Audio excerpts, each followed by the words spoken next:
Hi, welcome back guys. This is your friend, the fanfiction guy. Back with another fanfiction. This is the second part of What Deku Becomes Dark Slayer. Now before starting, please give this video a like and subscribe to the channel if you want more videos like this. Now let's get into the fanfic. You really slept like a baby, said Izuku as he hovered over Hajime, who was sleeping with the bed sheet covering up to his nose, looking like Kakashi from Naruto when he was healed by Tsunade.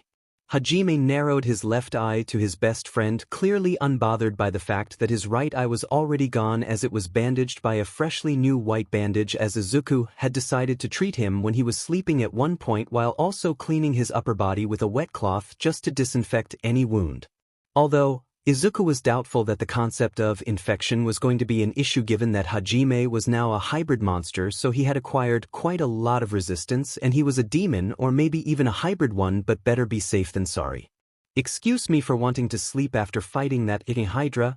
By the way, you're welcome, said Hajime. It was obvious that he was making a jab at the fact that he went solo on the hydra for a few minutes after he got knocked out for a while. Now, don't be grumpy like that. It doesn't suit you. Then again, you've always been into edgelord characters, so I wouldn't be surprised if you became one, said Izuku mockingly while Hajime got veins throbbing in his head. This was just their normal banter between best friends. They knew there was nothing harmful, they were just messing with each other with words alone.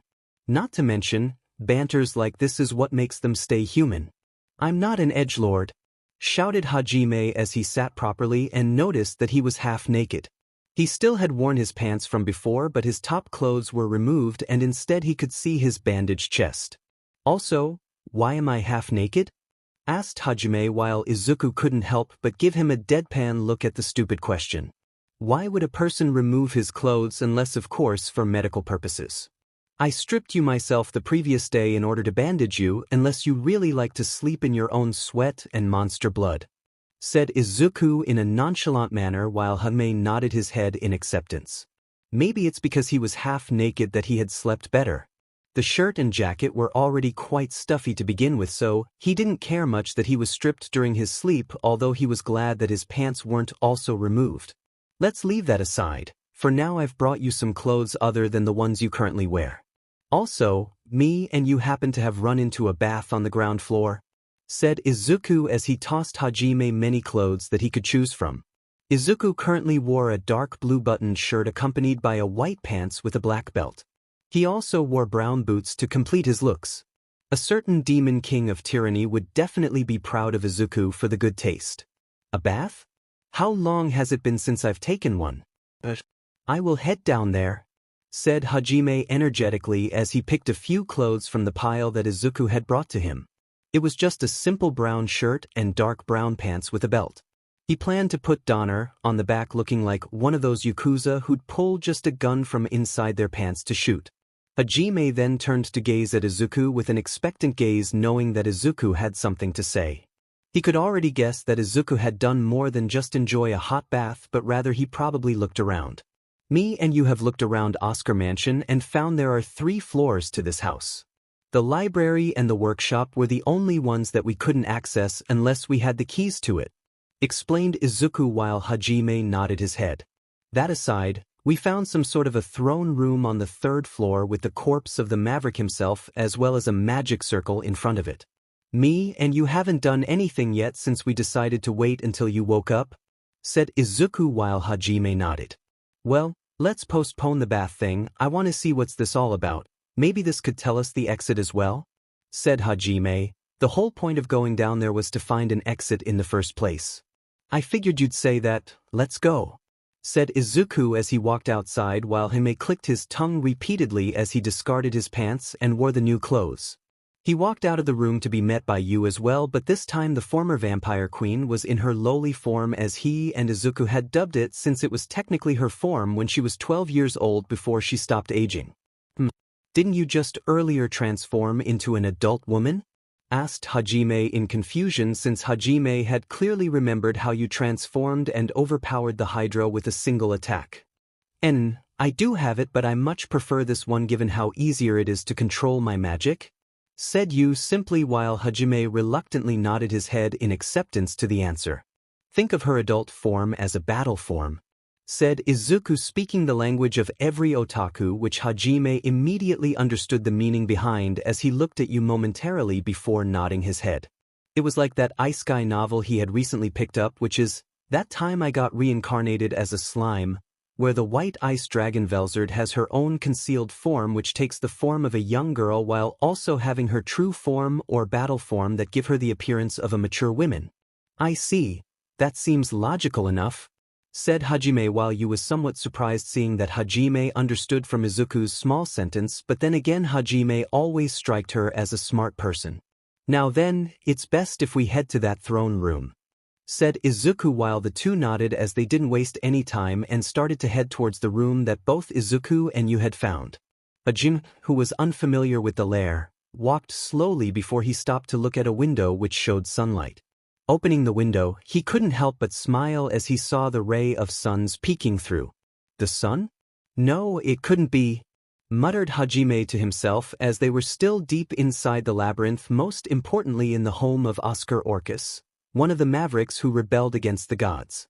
It's an artificial sky from what we can tell. During nighttime, you will see the sky become dark. I have to admit, that Oscar guy is a master of his craft if he was able to create something like this, said Izuku, giving praise where it's due. Hajime felt his muscles somewhat relax seeing the sun, even if it was artificial as Izuku had said, but being met with light was better than the dark and creepy place that was the lower floor of the labyrinth. After that, the group continued forward with them, keeping a moderate pace out of consideration to Hajime, who was unfamiliar with the place and as such needed time to look around. They ran into the bath along the way, which Hajime couldn't help but check the water temperature with his hand, and surprisingly, despite how long this place was left without any visitors, the water temperature was at an appropriate one where one can enjoy themselves.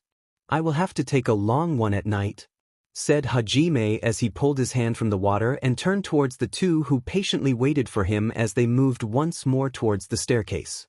As they climbed the third floor of the mansion, several crystals on the wall started to emit a glow that allowed them to see around as it helped guide them towards a small room which had the appearance of a throne room. Almost like he was waiting for someone, said Hanmei, whose eyes fell on the skeleton/corpse of the Maverick who looked like he was expecting someone to come here. This is definitely a fantasy world, said Izuku while Hajime couldn't help but nod in his head in agreement. This was a scene they've seen quite a few times in manga and other novels. At the center of the room, there was a circular magic circle which they're supposed to walk into. Hajime looked hesitant since they still didn't know what would happen if they walked inside the magic circle. This room's gotta be the key to finding a route to the surface. You too, help me out if this goes south, said Hajime as he turned towards the two while they nodded their heads. Be careful, said Yu, nodding her head. Hajime was still an important friend who had helped save her even though he was reluctant and against her being released at the start. Sure, in case you die, what would be your last will? Asked Izuku in a very cheerful voice as he pulled a pen and a notebook while Hajime got veins popping in his head. Go ahead. Do you want me to delete that gentleman folder for you, or better yet the darkness of my soul folder? Asked Izuku, making Hajime face contort to shock. How in the hell do you know about those? Shouted Hajime. Those folders contain his dark secrets that he hid and even put a passcode on so that no one would be able to access it. Those folders happen to have 18+ pictures and even files that Hajime would rather shoot himself to death than to have someone find it. Those folders contain his dark secrets and his dark legacy. Details. I've only those folders were just open and I saw them. Now then, if you were to die, I'd like to have those limited edition manga since I don't have any of those, and also I want, said Izuku in a shameless manner, but he was interrupted with two loud bangs. Dope. Hajime didn't hesitate to fire 2 bullets at Izuku, with the 2 bullets hitting both his chest while Izuku in exaggerated manner jerked his body like how those action movies do when someone is shot. Izuku! Shouted Yu in shock as she saw Izuku being shot and glared at Hajime for what he had done. Even if Izuku is technically like her, but still it took her off guard and it was unexpected while Hajime looked coldly. Take those to your grave. I will make sure to remember you forever, my dear best friend who ran his tongue too much. said Hajime with tears of blood in his eyes, although he knew this wasn't going to end him. Sorry to run in your parade, but I'm not dead, said Izuku with a cackle as he sat properly, pulling the 2 bullets from his own chest, and he started to heal instantly. Even if Hajime were to actually shoot him in the head, he will still live. Don't you ever dare mention those ever again, you will take them to your grave, ya hear me?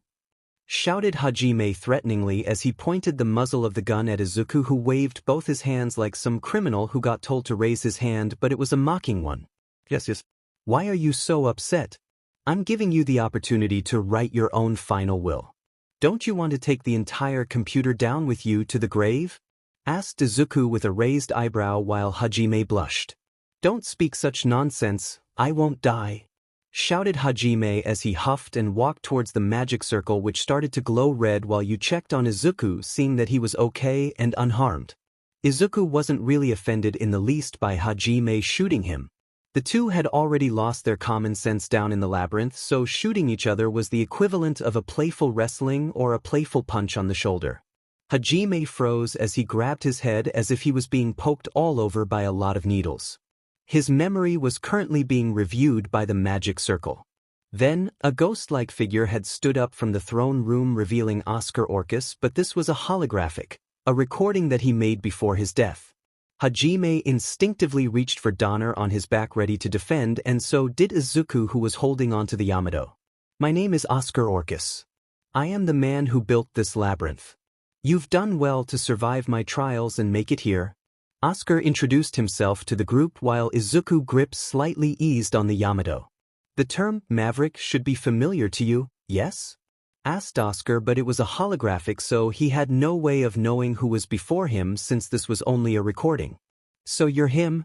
Muttered Hajime mostly to himself as he remembered what you had said about the Mavericks who had rebelled against the gods and built the labyrinths that were scattered across the planet. Sorry, but you'll have to hold off on questions. This is just a recording after all. Unfortunately, I can't answer your questions, Oscar said as if anticipating that the labyrinth conqueror would have questions. I just wanted to leave a message for the person who made it here, to share the reasons why someone who knew the truth of this world chose to fight against it, said Oscar with a gentle tone. I don't know who you are or why you came here, but there's something I want you to know. I will give you my power. Use it as you please. Just please don't use it for evil, said Oscar, who now stood facing Hajime. Power? Asked Hajime, not expecting that he will get some power from all of this, but maybe it will be beneficial if he gains something to help him to return back home. That's all. Thank you for listening. I hope you will be able to live by your own free will, said Oscar before he vanished while Hajime suddenly felt another pulse in his head and grabbed onto his head. What's happening? It's like something is being imprinted onto my mind, said Hajime as he let out a few groans of pain, or rather it looked like he was trying to poop before the magic circle stopped glowing. Holy shit, said Hajime, who finally realized that those Mavericks weren't some evil people but rather they were liberators who tried to free this world from the tyranny of the gods. What did you see, huh? Asked Izuku as he narrowed his eyes, realizing that Hajime must have seen something. They weren't evil gods or Mavericks, they were liberators, explained Hajime as he turned towards Izuku and you while the latter looked confused.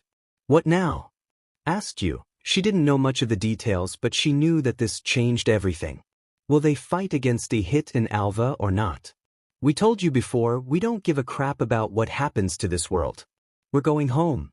That's it, said Hajime in a firm tone while Izuku nodded his head in agreement. Although Izuku had some doubts. Going home won't be easy as it sounds. There are also a lot of things that they need to take into account.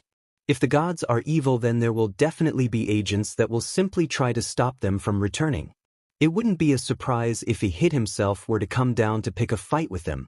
But those were just mere speculation and he doesn't know if it will actually come into fruition, but it's better to be prepared for the worst-case scenario. You worried about it? Asked Hanne while you shook her own head as she grabbed Izuku's hand, who looked at her but he nonetheless held her hand tightly in his own hand. I belong here. I don't care about anything else. You expressed her true feelings that as long as Izuku wishes it, then she will be more than happy to follow him around. Oh, also it seems like I've learned a new kind of magic, ancient magic? said Hajime as he looked away awkwardly. It didn't take a genius for Hajime to figure out the relationship between the two. Is that so? Hopefully, we can also have ancient magic as well, said Izuku as he and you walked towards the magic circle. Since Hajime was on it, it won't glow for now. It's called creation magic. It lets me add energy to raw minerals to give them special qualities, explained Hajime while you looked mildly surprised. You can make artifacts? Asked you while Hajime nodded his head as this was ancient magic suited for a synergist like himself, so Hajime was pleased with the new power-up. Yeah, it seems like it, said Hajime with a smile. He was already thinking of the things he can do with the new ancient magic he acquired that would help him in the journey. That's pretty cool. We've already seen artifacts in the Holia Kingdom and some of them are decently good, but with our knowledge of Earth, we can create something far better than those junks in the kingdom, said Izuku while Hajime couldn't help but agree. After you and Izuku had both acquired the ancient magic, creation, and also got information on the Liberators, the two of them decided to test their new ancient magic up until night. Izuku seems to be good at it, but not at the same level as Hajime, who had the convenient job of synergist. Even then he can create his own artifact given that he was far smarter than Hajime himself. You was the one who found it difficult because she was a magician. How's it going? Learn how yet? Asked Hajime, who stood up with a yawn as he looked at the two who went off a few hours ago to test the ancient magic. It was already night at this point and the artificial sky became dark, showing also a moon.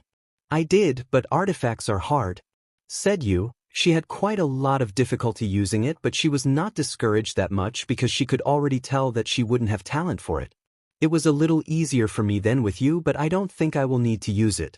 Creation magic seems to be more compatible for you given your synergist job, so good for you, said Izuku with a smile, not really that upset. In any case, this place is ours now, so why don't we take care of the corpse? Asked Hajime as he turned to look at the corpse of Oscar Orcus while the two others nodded. Use it to fertilize the fields, said you as she too looked at the corpse, but Izuku was opposed to this. He may have changed down there, but he would not do something so low. Oh. Let's give him a proper burial instead. This is the least we can do for someone who granted us ancient magic, so let's not spit on the dead, said Izuku while the two others flinched. Izuku walked over to the corpse and saw the ring, which he pulled out and tossed it to Hajime, who caught it. They looked at him confused given that Izuku's earlier words contradict his action. Don't look at me like that. That ring is purposefully left on his finger for a reason. Not to mention, that ring is what's going to allow us to access the sealed rooms, said Izuku, which surprised the two, and you remembered. I do happen to remember one of those sealed doors having the ring symbol engraved on it, said you while Hajime clenched his hand on the ring before pocketing it. It was the next day that they had found a very suitable and nice place to bury Oscar before giving a prayer. Mostly it was Izuku's insistence to show a little bit more respect to the dead, and the other two followed behind him for their own reasons. After that, the three had decided to move towards the library, and they walked inside where there was a white sheet of paper that was neatly placed on the table that shows how to access the sealed rooms and how to especially leave the labyrinth. Just like Izuku had predicted, there was a design of the same ring that Oscar had worn on his finger before they took it for themselves and buried Oscar's corpse outside. Looks like that magic circle is connected to the surface, said Hajime as he observed the notes on the paper sheet that showed the design and function of the ring. But to connect it, we need Orcus ring, said you as she looked at Hajime, who had rummaged through his pocket and pulled the ring that Izuku had given him earlier. So the workshop's full of Oscar's artifacts and all his material, huh? We'd better take him with us, said Hajime with a grin on his face. He could feel his synergist blood boiling with excitement.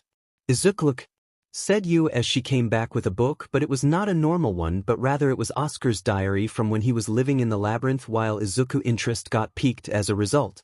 Izuku took the diary as he sat on the chair in front of the desk and opened it with you, who had taken her lowly form, had sat on his lap with her right arm around his shoulder. Izuku's left hand wrapped around her left shoulder and pulled her closer with her head resting on his chest as they looked at the diary. Hajime grunted, but he stood up and leaned from the other side to get a good look at the content of the diary. I figured this would be the case. The other labyrinths are trials similar to this one, but that mostly depends on each liberator, and those that conquer the labyrinths are rewarded with ancient magic," said Izuku with excitement. "So if we manage to make it through the other labyrinths, we'll get our hands on ancient magic, and one of those can be?" Hajime spoke, and Yu decided to continue in his place.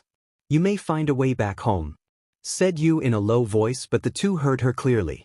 It was possible as Izuku turned to pages and contemplated on what he learned. It's possible. According to Oscar's notes, each ancient magic governs one core aspect of existence. There are creation magic, gravity magic, spatial magic, restoration magic, spirit magic, evolution magic, metamorphosis magic, said Izuku as he mentioned the 7 ancient magic while humming thoughtfully. "What do you think, Izuku?" asked Yu with a smile. She could tell that there was something on his mind, and Hajime also looked at Izuku acknowledging that he was the smartest.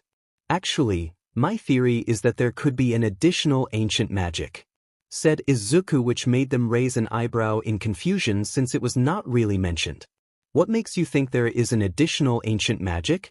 asked Hane, while Izuku, who had a thoughtful look, seemed to have gained a steely gaze. "All ancient magic mentioned so far doesn't seem to be really related to world traveling.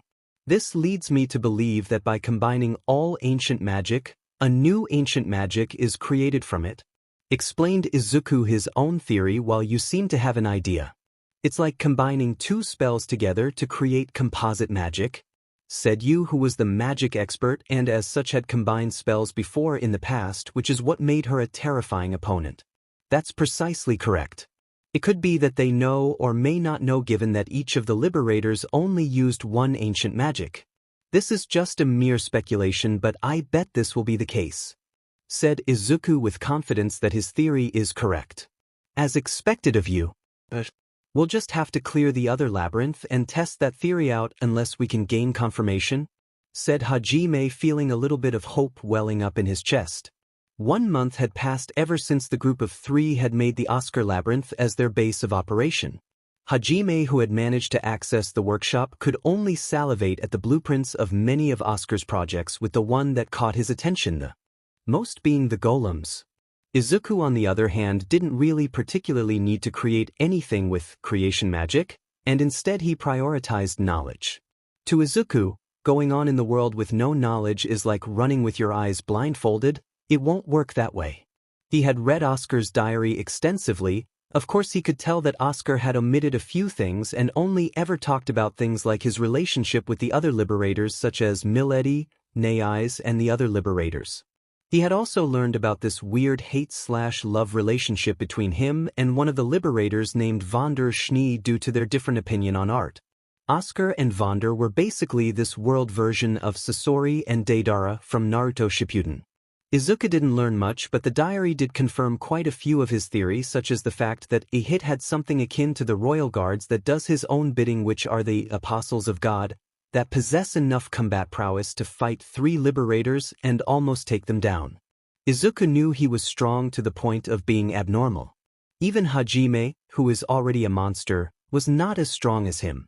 Izuku had 2 things he excels at the most, and that would be his speed.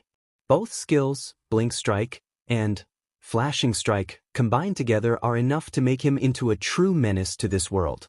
Blink Strike enhanced his legs to move at a speed faster than light, and it also has several derivatives that are equally powerful and dangerous. Flashing Strike is a combat-oriented version of the Blink Strike, as it similarly enhances his body to the point of being able to draw his sword faster than the speed of light. Even then, speed alone isn't the only factor to win a fight. Those speed feats may sound awesome at first glance, but it requires stamina and magic. For the Apostle of Gods, Izuku had learned that they have a special mana crystal that gives them unlimited mana. Not to mention, disintegration, a skill that can melt anything upon contact, is extremely dangerous, especially if they can coat their respective weapons with it, which would make being touched by them dangerous. If they can manipulate disintegration to, let's say, coat it around their body to make it impossible to touch, or mold it to shape weapons such as chains made out of disintegration, then Izuku himself isn't very confident that he can win, so he needs to be stronger. Aside from gaining knowledge on the world of Tortus beyond what Izuku had managed to learn from the kingdom, who either hid the truth or didn't have any accurate representation of history given the fact that a hit had been purging a lot of people in the past. Izuku had also managed to learn a few magic spells from you herself. He had to admit that her own method of teaching is very hard to grasp because even Hajime had given up at one point, but Izuku had managed to understand, which seemed to shock Hajime and made you happy. In order to better understand you, Izuku had to first learn magic theory to understand those ratios and numbers that she kept throwing around during her explanation, but at the end he managed to grasp everything she said to him eventually. Still, Izuku wasn't aiming to be magician since he was a swordsman, so he aimed to learn a few spells from each type of magic and also created a few magic spells, or rather it already existed but they were techniques he saw in his dreams. Aside from that, he had trained in his swordsmanship, working on his stamina so he can use his skills to its fullest potential, albeit you, when learning of his stamina training, had a seductive look, and it was then that you had suggested her own training, which she calls bed training or bed spar. He couldn't resist, and as such every night they had their special training, which is something the two of them enjoyed greatly, and at one point they also had one early in the morning. What is it? Hajime asked. Annoyance can be clearly seen in his face and heard from his own voice. This is because Izuku had dragged him from the workshop. Izuku shook his head in displeasure. Hajime had apparently fallen in love with Oscar's workshop to the point that he and you had forgotten that he was there to begin with because of how absent he was from their daily life, and as such Hajime was dragged out of the workshop many times. Izuku had seen Hajime with that deranged look, and the last thing Izuku wants is for his best friend to become insane. He looked like a typical mad scientist, or is it a mad synergist? I'm suggesting training exercises, and if my theory is correct, you may reach a new level and so will I, said Izuku, getting to the point while Hajime's curiosity piqued. So what is that theory of yours? Asked Hajime, seriously, not to be sarcastic, because he knows about Izuku's hero notebook and had seen its content, which terrified him if he was being honest. Now you've been working as of lately on aerial reloading and you've actually mastered it. But the issue is that the opponents that we'll face are faster, and it wouldn't be a surprise if they can just dodge the bullets, said Izuku seriously while Hajime sighed. Then if that's the case, I will have to create a weapon that could shoot bullets faster, or something like Metzelai, said Hajime bluntly. To Hajime, if something doesn't work then he will have to come with something even better. Izuku shook his head with a sigh. This type of thinking is similar to, if that hit doesn't hurt him then I will hit him even harder. It's basically something he expects All Might to do. Metzelai? Well, ignoring your naming sense. You misunderstand what I'm trying to tell you, so I won't beat around the bush. Have you never thought of making living bullets? Asked Izuku while Hajime looked confused. Living bullets? Hajime quizzically asked. He was rather confused by what he meant, but he had an idea of what Izuku was trying to tell him. Bullet manipulation. You remember Whole Horse from JoJo, don't you? Asked Izuku to use his otaku knowledge to communicate with another otaku, and it seemed that Hajime's face lightened up in recognition. Or better yet, we have the hero snipe. His quirk is called homing, Izuku said once more while Hajime recognized the name of the pro hero even if he wasn't popular. Okay, I get it, said Hajime. A grin involuntarily made its way on his face. As he thought about it, the idea was genius. He didn't know why he never thought about it. Hajime then pulled both pairs of technomagical revolvers from the back of his pants. His left arm that was cut off at the lower floor was now replaced with a prosthetic arm that is metallic. Hajime still felt uncomfortable at the moment, but the massage that Izuku gave him regularly helped his body get used to the new foreign arm. So along the way, he had created a second revolver which he named Schlag. In order for this training to work, you'll try to shoot me and my goal is to dodge. You've managed to evolve some of your skills during a battle crisis where you're near death or due to frustration, said Izuku as he dodged rapidly just in time. Dope it. You're good, said Hajime nonchalantly while pointing the muzzle of the two revolvers at Izuku, who had gotten annoyed. Izuku had expected that Hajime would shoot regardless, but whatever. You bastard, said Izuku, annoyed while Hajime grinned, but then Izuku's expression became malicious, which sent shivers down Hajime's spine as he knew he effed up. If there is one thing he learned about the new Izuku is that once he holds a grudge against someone, he won't let it go and will be very petty. Izuku in an instant was onto Hajime and slapped him at the back of his head, causing his head to kiss the concrete floor. Not giving him a chance, Izuku grabbed him by his leg and hoisted him in the air, but Hajime retaliated by shooting real bullets at Izuku. Only to add salt to the wound, Izuku had catched the bullet using his teeth and started to spin Hajime in the air before letting his leg go. This caused Hajime to be sent flying in the air, spinning as he let out a scream that attracted Yu's attention, who watched from far away, snickering a little at Hajime's expense. Hajime managed to regain his bearing as he landed on the ground on both his feet, using aerodynamic to make the landing. Hajime looked with his one eye gleaming red from rage, and he started to shoot bullets at Izuku as fast as he possibly could. Unfortunately, those bullets were rather slow to catch someone as fast as Izuku, so all he could do was try to catch him, but Izuku wasn't making it any easier for him to catch him as he skillfully maneuvered even when in air and dodged the bullets. To make Hajime grow, Izuku intends to piss him off and frustrate him to force him to develop skills preferable to living bullets. Izuku had reappeared before Hajime while letting out an intimidating yell that sent Hajime panicking as he tripped on his back. "You effing bastard! You shouldn't be enjoying tormenting me!" shouted Hajime with rage as he started to put even more effort into this, not caring if he had to unload the entire magazine of bullets on Izuku's head, knowing that the bastard will still survive.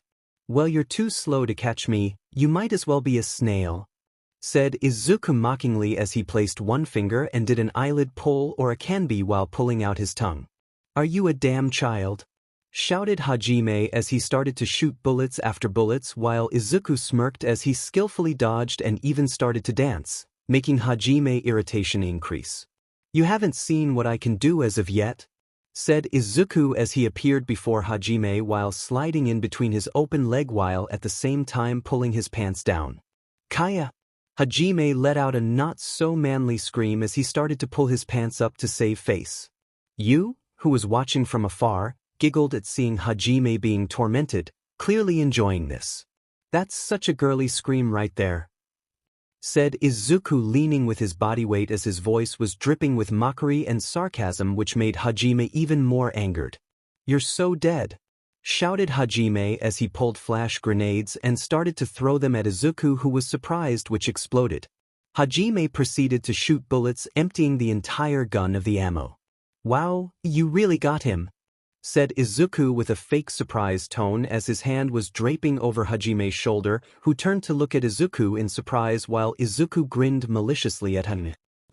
This training had continued for another month, making it where 2 months had already passed for the group of 3. Hajime, despite his frustration, had managed to achieve the goal and developed a new separate skill. The skill name is Pursuit, which allows Hajime's bullet to continuously follow the target until it hits them, which Hajime had to admit was very useful in the battle. During their spar, Hajime had managed on a few occasions to actually hit him, although they had quickly learned that there was a limit to Hajime's Pursuit skill. Hajime had a limited bullet he could control, because if he didn't have such a limit, then if he used something like Metsulai, which he learned was a Gatling gun that Hajime had created, then Izuku would have been in serious trouble since his body would have been riddled with bullets. Still, as a result of Hajime's growth, he naturally also grew in terms of speed, so both of them had technically helped each other advance, and Hajime was quite satisfied, even though he still was extremely pissed at Izuku for the stunts that were pulled on him. Izuku currently sat in the hot bath of the Oscar lair. It was night, and the next day was going to be their last day in this place before they have to make their way out of the labyrinth and go on their adventure journey. He could hear someone entering the water, but he knew that it was Yu since they had always bathed together.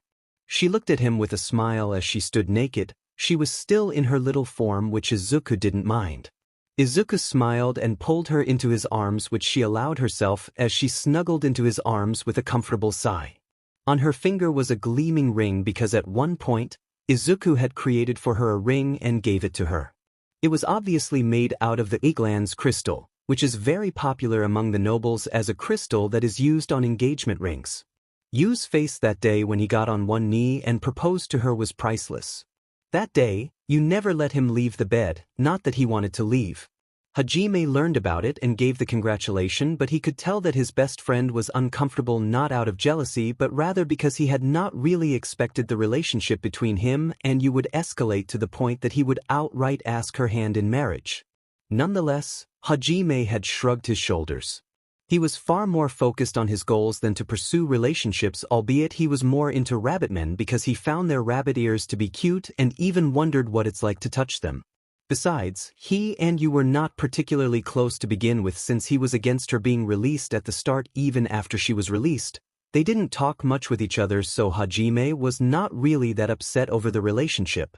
"Tomorrow is finally it," said Yu in a soft voice as she hugged Izuku tightly, feeling happy. Tomorrow is the day that she will leave this labyrinth after 300 years of imprisonment. Albeit, she had contemplated on more than one occasion to confine him here in the lair and let Hajime leave so he wouldn't get in the way. Then, she would spend the rest of eternity with Izuku and have his babies, something she had written extensively in her own private diary that was filled with her obsession over Izuku. "Yes. Time sure does run fast when you're not actively thinking about it," said Izuku as these 2 months felt like it had just gone in a blink of an eye. "Once they get outside, they'll be exposed to the dangers once more." Izuku looked at Yu, who was giving a loving gaze which made him smile as he leaned his head against her with their nose touching. His hand caressed her cheek gently before he pressed his lips against her. Yu kissed back, pushing her tongue against his own as they made out in the bath. His hand roamed all over her petite body while she did the same as she roamed her own hand across his chest, abs, and even his back as their kiss became intense. Separating from the kiss, the two gazed at each other lovingly as he stroked her face gently before burying his face in her neck, inhaling her scent while placing a few kisses then and there all over her neck, making her release a little moan from her lips. "I can't wait to introduce you to my mom and even take you on dates around my hometown, maybe even go on a honeymoon around the world, just the two of us without any distraction," said Izuku while Yu's cheeks reddened from happiness. She could already imagine it. Her and Izuku are alone together with no insects daring to get in the way of their happy life. Her smile couldn't be more evident than now, as it was obvious from her expression that she was daydreaming. "Then I look forward to this," said Yu. Her voice shows excitement at what she and Izuku will do together once they're out of this world and back to his world, which is Earth. She doesn't really hold any particular attachment to this world since she had no one but Izuku and Hajime, but the latter is more of a friend or a brother, but either way, this world reminded her of her uncle's betrayal. Those 2 months were a nice way to cool down a little bit from everything that we had gone through when conquering the labyrinth. But the sooner we conquer the other labyrinths, the sooner we get to return to home together," said Izuku firmly. "And anywhere you go is my home," said Yu in a gentle tone. It doesn't matter where Izuku takes her, as long as it's with him, then she could care less about where they're heading. "Once we head outside the Oscar Labyrinth, we'll be met with very dangerous opponents like those apostles of gods that Oscar mentioned in his diary. It's best if we remain vigilant, but I'm sure we'll do just fine," said Izuku while Yu hummed in agreement. The group of 3 now stood at the magic circle in the very same room where Oscar's corpse was once laid but now was buried outside. The magic circle in the room was giving a very faint red glow, showing that they were going to be teleported outside. Izuku's adventure outfit consists of a long-sleeved dark-colored dress suit over a dress suit with a tie, and sports dress pants held by a belt with a star on the center. Lastly, he wears a light-colored coat draped over his shoulders like a cape. Hajime's adventure outfit is similar in design to Izuku, as it consists of a black coat with crimson-colored linings and trimmings, coupled with a gray blazer and a buttoned white shirt underneath it, along with a cravat terminated by a ring tied around his neck. Hajime additionally wears black pants that have gun holsters attached to them, as well as knee-length black boots. Lastly, Yu's adventure outfit consists of a frilly white dress shirt and a black mini-skirt with frills. She also wears a white coat with a blue lining as well as a short pair of boots and knee-high socks. "We're fully prepared. I've learned all I can from monster meat," said Hajime before he raised his left hand to reveal his prosthetic arm that he had been improving for the past 2 months. "We're all geared up too. It took us a whole 2 months," said Hajime as he clenched his prosthetic arm, showing that his body had already gotten used to the new arm. Prosthetic arms or limbs in general are very dangerous. Izuku knows because he spends years on the internet learning whatever he can. Most people tend to avoid buying prosthetic limbs because they're expensive, ranging from tens of thousands of yen up to 1 million yen. Not only that, prosthetic limbs have a variety of issues that most people tend to overlook, such as sanitary issues due to bacteria, so that could worsen the health of those who wear one, but he doubts that Hajime will face such issues mainly because of the monster meat he ate. If Hajime hadn't eaten the monster meat as he did, then he would have taken a long time to rehabilitate, mainly due to balance issues, skin irritation and other problems, but his new physiology as a hybrid monster had negated this little problem, so he only needed back massages regularly. It's also good for our mental health. I don't think I would have been able to just jump back to the surface 2 months ago without a little bit of cool down, Izuku admitted honestly. They've spent a month or more inside the labyrinth just conquering it in order to find the exit. The ancient magic was an unexpected yet a welcome bonus, but if they were to jump back to the surface, he doesn't think he can take such mental pressure. Hajime nodded his head. He had to admit that this little cooldown had helped him focus on creating new weapons to prepare for the outside. Not only that, he was able to take his mind away from what he had experienced down there in the abyss. Not to mention, Izuku's irritating pranks with him being the target had actually helped him mentally because it helped save his human heart with him and Izuku bantering like good old best friends. If Izuku hadn't done that, he probably would have spent an entire month in the workshop doing nothing but single-mindedly focusing on creating weapons to escape this world, so he was grateful, but he would not admit it out loud. My weapons and powers aren't normal up on the surface? Hajime directed his attention to the former vampire queen, who looked at him a little curiously. The Holy Church and other kingdoms won't be able to keep quiet about him. We'd be fine if it were just them, but we might be targeted by godly beings such as those apostles that Izuku had learned about from Oscar's diary, said Hajime, reminding you of how dangerous his weapons were. Izuku nodded in agreement. Bringing guns and modern weapons into a world of sword and magic would change everything. It wouldn't be a surprise if the kingdom had called Hajime back in hopes that he would supply the army with those advanced weapons. Those people couldn't be trusted. From the very start, the kingdom had never been honest as to the reason why this human versus demon war had been going on for centuries. It was simply due to religion. The human worshipped Ihit and the demons worshipped Alva. They practically dragged them into a petty war and even used the excuse that they were cornered by the demon race to get them to sympathize with them. If only they knew that they were being used by Ihit as entertainment, but Izuku hardly cares about them to even tell them. From what Izuku had learned up to this point, that the normal soldiers are just disposable fodders, they only know how to wield swords and wield a few basic magic. Their strength lies mostly on numbers and outnumbering the enemy. Summoned heroes like them are special because they're given a combat-type job/vocation, and even those without combat-type jobs are already cheat-level characters such as Iiko-sensei, who had the job, farmer, that could change and revolutionize the food. If he had to use the hero ranking to rate them, then the normal soldiers would be those nameless heroes that are above the 100th rank. Summon heroes like them can range from top 50, which are the low tier, to top 20 for those who are mid-tier, and then lastly some like Cookie can be top 10. Now those are ranking based on power alone, but since the summon heroes need to use magic circle or chant for spell, then the pro heroes who don't really require any sort of prep would be able to outsped them and restrain them. The only difference is you and Hajime, who can manipulate mana directly without chanting or even magic circle, which puts them at the level of top 3 pro heroes. Even then, the many hacks you and Hajime possess is enough to allow them to overpower them as well, but that's just speculation. The people at the top 10, more specifically top 5 pro heroes, are so strong that it's hard to evaluate them since they don't exactly need to fight, and even then most villains are third-rate, so they tend to get restrained or blitzed, so Izuku couldn't exactly evaluate their limits. Lastly, there were the ancient magic users. According to the Holia Kingdom as well as the Church, the humans are cornered by the demons for the simple reason that they can control monsters, which changed the tide of the wars. Control monsters? This was definitely the work of an ancient magic, and if he had to guess, it was metamorphosis magic. No wonder the humans in this era were cornered greatly. Oscar's diary was quite vague, so he couldn't exactly evaluate how strong an ancient magic user is, but from what he had managed to connect from what he had read so far was that they should be strong enough to one-shot several All Mights with relative ease. Since each Liberator possesses one ancient magic due to them being atavist, and as such couldn't have more than one single ancient magic. You and Hajime, who are on the path to conquer the other labyrinths around the world, should theoretically be as strong as a hit, maybe even stronger.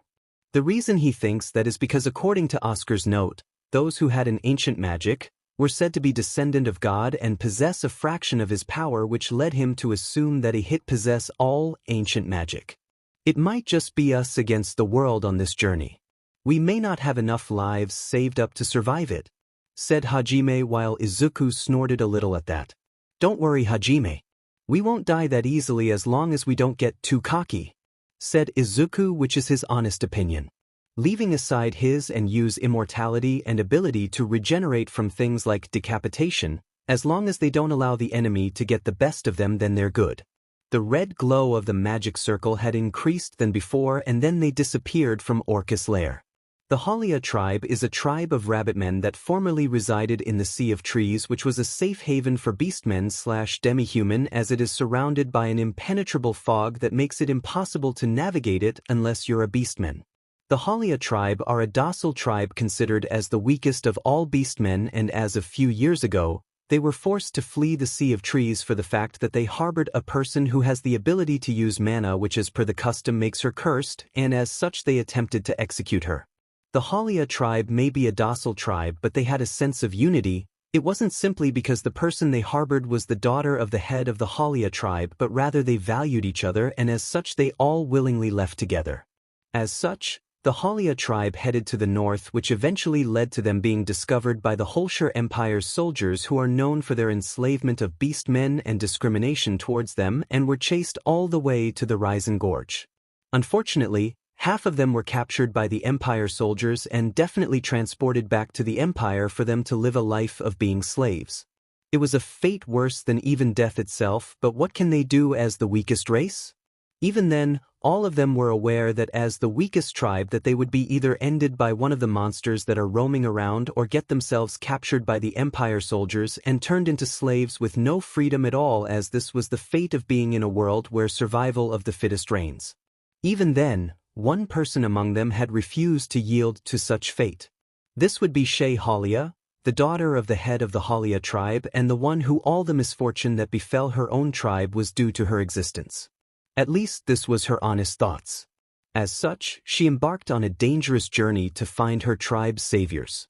2 months ago, she had managed to learn about her tribe's saviors who were to appear right on the spot where she was running towards.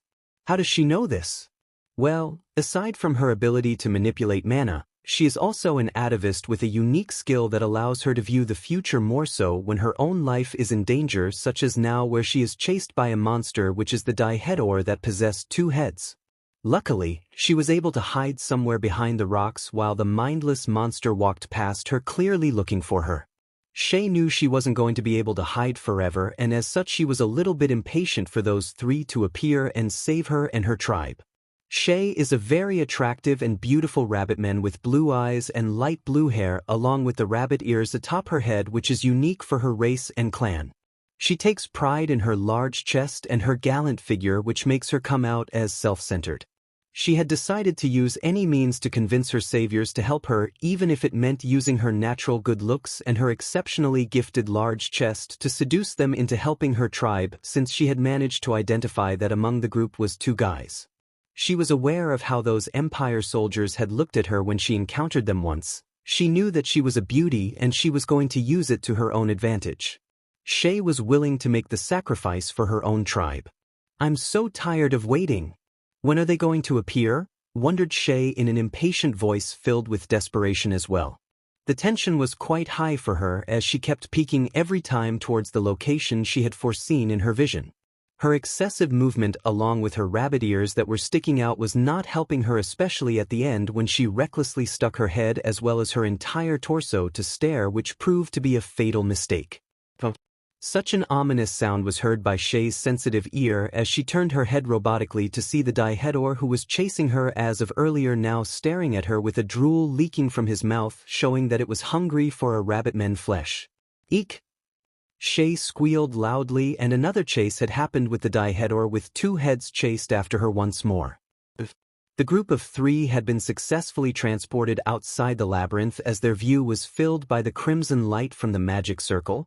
The air definitely felt different even though nothing could be seen. It's clearly different compared to the air from the depth of the hell. Sensing the fresh air from somewhere, Hajime's cheeks are loosened and Izuku breathed in the fresh air filling his lungs completely and had a satisfied look as they are now back at the surface. Yu was filled with various emotions albeit it couldn't be seen on her face but Izuku could see the twitching of her eyes to even the movement of her fingers. Even as she unconsciously held onto his hand showing that she was deeply moved. As their sight adjusted to their surroundings after the red light from the magic circle had died down, they were met with a cave. Hajime looked shocked as opposed to Izuku and Yu. Say what? Hajime spoke without any further thought. Disappointment could be seen clearly on his expression as he looked at the ring and felt that he may have done something wrong. A secret passage? Spoke Yu as she held onto Izuku's hands. Her own expression didn't show much surprise over the situation since this was really expected. To be hidden is usual. Spoke Yu once more as if she was stating a fact that should be considered somewhat of a common sense. Hajime's face had turned red from embarrassment especially when he saw Izuku blank stare at him. You should know this already. How can you call yourself an otaku? Izuku's eyes said everything as Hajime averted his eyes away feeling pain from not knowing something so basic. Is that so? It certainly is. There is no way that the direct way to Den of the Rebels wouldn't be hidden, right? Said Hajime quickly to hide his shame at not realizing something so simple as he unconsciously scratched his head. It was already a known fact that the Liberators were rebels. A possible secret entrance right at their backyards is not something they would simply ignore. It was a fatal mistake and those Liberators aren't the type who would make such an obvious mistake especially when they have the entire world on their asses. Nonetheless, Hajime's expression hardened and without aid from the green light stone, Hajime, Izuku and Yu advanced through the pitch-black cave without any problems.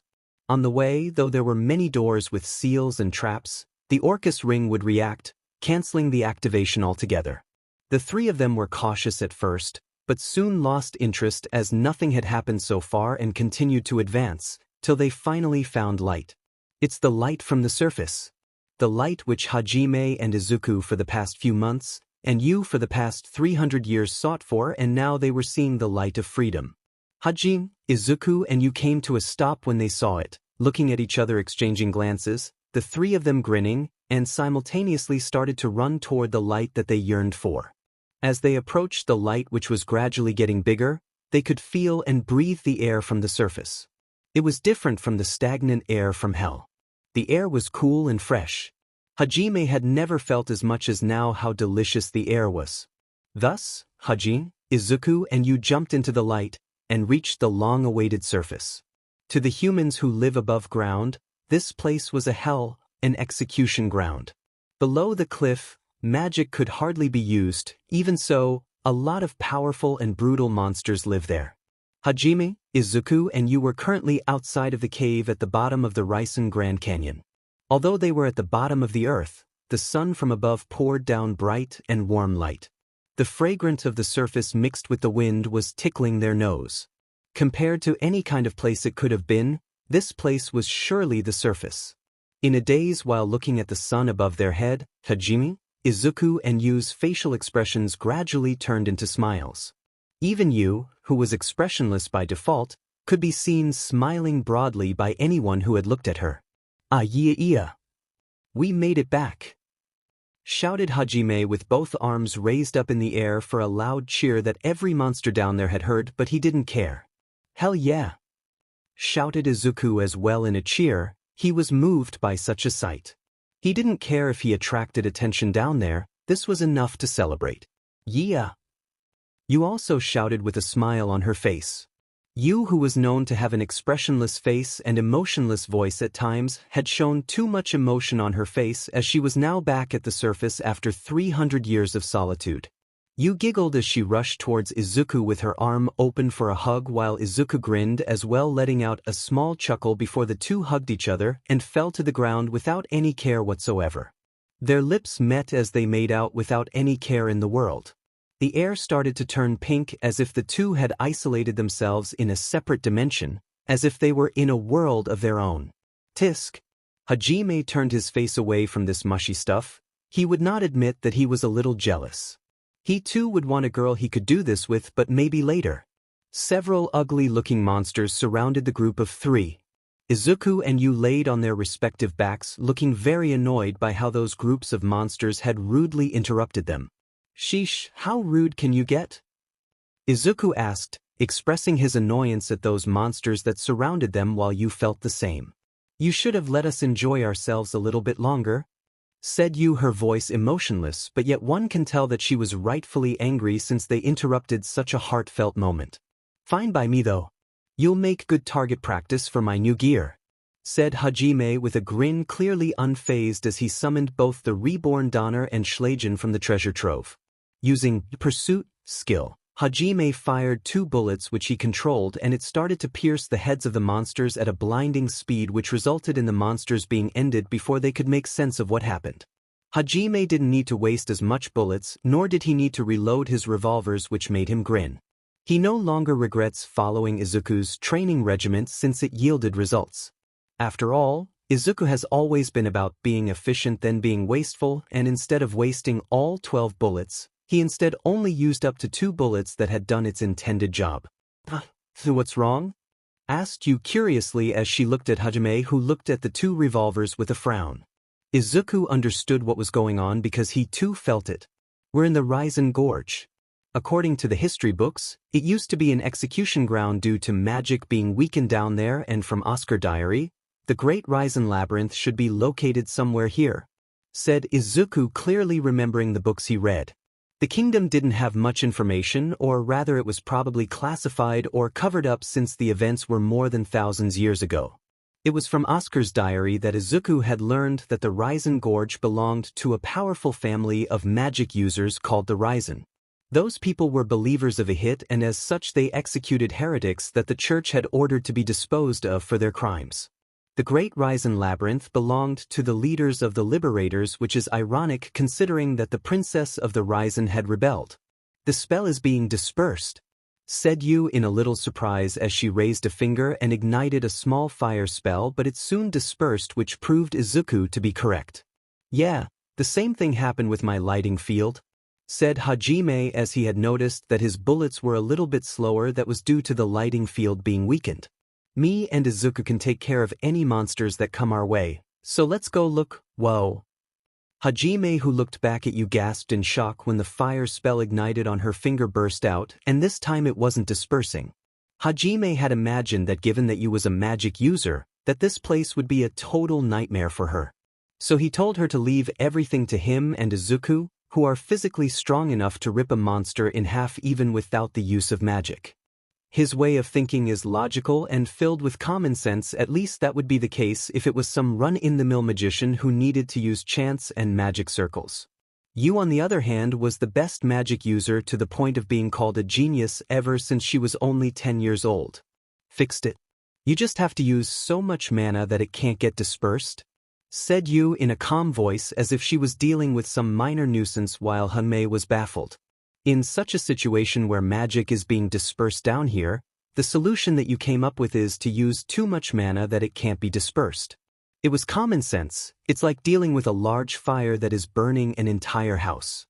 Using a bucket of water won't put out the fire. Instead, it will probably be boiled by the immense heat of the flames, so to deal with it, you would need an even larger amount of water to overpower it. I can see why they call you one of the strongest beings in the world, said Hajime with an exasperated look, but then smiled nonetheless. As expected of our genius magician, Izuku praised her as well as he patted her head, making her close her eyes and smile while purring like a cat or like a kid who was being praised by their own family. The idea itself sounds easy, but you'd need to have an immense mana pool and good control over it to be able to use it. Many magicians would require a lot of time in order to adjust their magic power, but you did it instantly, showing her immense talent in magic. Now then, let's get moving, shall we? Said Hajime as he raised his hand, showing the ring called Treasure Trove, which is an artifact that allows for almost anything to be stored within the gem as its center. Both Izuku and you had received one as well. As Izuku had been interested in the Treasure Trove, in order to store Yamato away, and also gave one to you, who was pleased to receive another ring from Izuku. Izuku also raised his little finger, showing his own treasure trove. There was also another ring, but this one he received from you herself, which he placed in his ring finger, but this one had no special ability, as this was just a ring similar to the one he gave her when he proposed to her. Izuku summoned his own motorcycle, which he named as Cavalier. It was a black motorcycle created from a fusion of a normal motorcycle and sections of demonic metal armor that he created using his power. The front resembles a helmet, batwing-like decorative extensions to the side fairing, and double-sided serrated blades extending from the point where the front fork meets the wheel. Izuku had created the motorcycle based on another vision he had when he was thinking of creating a vehicle upon seeing what Hajime was creating, and that came into his mind, and as such, with the help of you, he had created it. Hajime, on the other hand, brought an American chopper-style motorcycle with a black frame made of Azantium. As it runs on mana, it's quieter than even an electric car. Speed is also adjusted based on the amount of mana supplied to the engine, so it's even much easier to learn and handle than conventional motorcycles that require shifting gears. I didn't know you created a motorcycle, said Hajime in surprise as he looked at the vehicle with appraising eyes, and was impressed since he knew this was a high-tier one. I saw you creating Steve and Breeze, so I decided to at least have some form of transportation, but it was still annoying to create it, said Izuku. Admittedly, he had difficulty since he wasn't suited for creation magic. So throughout the 2 months inside the lair, he had created this motorcycle. Hajime, on the other hand, was on a creation spree. Aside from the vehicle that he had created, he also created his prosthetic arm, his weapons, and other things. I've used my demonic power to empower it, so you can say it's somewhat sentient, said Izuku. It was basically like an automated motorcycle that does what he orders, but it can't think for itself. Also, during the 2 months, Izuku had told Hajime about what he learned from you in regards to Sparta. It surprised him, but at the end Hajime didn't much care, albeit Hajime would often give him the look that says, "You cheat level bastard," or, "You were already broken from the start. Who's the cheat level bastard now? We're gonna keep heading east while searching for the labyrinth here. I gotta think there's more towns to be found in the forests to the east rather than that big desert out west," spoke Hajime using telepathy. Now that I think about it, there should be a labyrinth in the forest too, said Izuku using telepathy, as well as he remembered the notes of Oscar, although not much was said. Oscar notes only mentioned the location of the labyrinth and also stated what ancient magic could be received from conquering them. It didn't surprise him that much when Oscar didn't mention anything about what the trial is about or the requirements to enter it. The whole point of the 7 labyrinths is to test the challengers like them, so giving them information would be really counterproductive, as those labyrinths are supposed to prepare them, or rather prepare those who have the ambition to end Hit and his inner circle. Izuku and Hajime care less about this world inhabitant, and by extension you could care less since she had no one else other than Izuku and Hajime. Their goal is to return home safely. What happens to the people of this world is of no concern to them. It was selfish of them, considering that there are good people who really did nothing wrong to them, but they were only 16-year-old teenagers. They had family waiting for them back in their own world. It would be one thing if they were given a choice to decide whether they want to fight or not, but technically speaking, they were practically dragged to this world unwillingly and told to fight. The eyes of the Pope that day spoke everything that needed to be said. You have no choice. It's in your best interest to cooperate. You have nowhere to go. If they refused to fight, they'd probably be slapped with the "you're a heretic" and live a life being chased and shunned away simply because they refused to fight in a way not their own. Seeing how the Liberators' life had ended, it would be a death sentence if you're seen as a heretic. That's a monster's roar. You spoke quietly as she looked back, trying to find where the monster roar came from, but it was ahead of them, and she seemed to realize it as she adjusted her sight ahead of her. Currently you was sitting in front of Izuku merely because he wanted to hug her from behind or kiss the nape of her neck while riding the motorcycle while she rubbed her ass against him. Sounds like it could put up more of a fight than those weaklings from before, said Hajime telepathically as he looked before him, seeing the large monster that was chasing someone. A rabbitman? Izuku quizzically asked as given his heightened senses, he was able to clearly see the person being chased by the monster as compared to Hajime and you who didn't see it. The appearance of Shay became apparent while Hajime frowned at seeing the rabbitman that was dressed in such a lewd outfit that only consists of a sleeveless bikini that looks like a swimsuit, which leaves her stomach, midriff, that she also wore a miniskirt that is definitely exposing more than it should. I finally found you. Please Shay be me, shouted the tearful Shay as she rushed towards their direction without stopping while still being chased. Sheech finally found us? Kind of a strange thing to say, said Yu, clearly confused by this odd behavior. She found it weird how the rabbitmen acted like she knew them. This is odd. For some reason I sense mana from her, said Izuku using telepathy to convey what he was sensing, which made Hajime frown and shook his own head in denial. Beastmen don't have mana. Seems like getting involved with her would be a pain, said Hajime telepathically as well, but you also sense that something was odd as well. What? Shouted Shay upon seeing the two motorcycles swerving around and heading in the opposite direction of her, which made her panic and begged once more. Please don't abandon me. I'm begging you, shouted Shay once more while Hajime looked back at the rabbitmen and clicked his own tongue in annoyance. Due to his own interest in female rabbitmen due to their fluffy ears and surely not because of their scantily dressed clothing that really left nothing for their imagination, made him abruptly stop with the tires screeching on the ground. Bang. A bullet is all it took for Hajime to activate his skill, pursuit, and the two heads were pierced, surprising Shay, who let out a loud squeak before falling on both her knees with both hands on the ground supporting her. It's really dead. You ended that Dihedor with a single shot? Shay said with clear awe in her voice as she saw the two heads of the Dihedor that was just spurting blood everywhere. Oh, thank you so much for saving me. Now please, listen to my Shay, who looked like a maiden that had just gotten saved by her knight in shining armor, or rather saved by the demon himself, was trying to launch herself in his arm. Unfortunately for her, she was met ruthlessly with the metallic prosthetic arm of Hajime that grabbed her face and started to squeeze her face, making her let out yelps of pain. Who saved who exactly?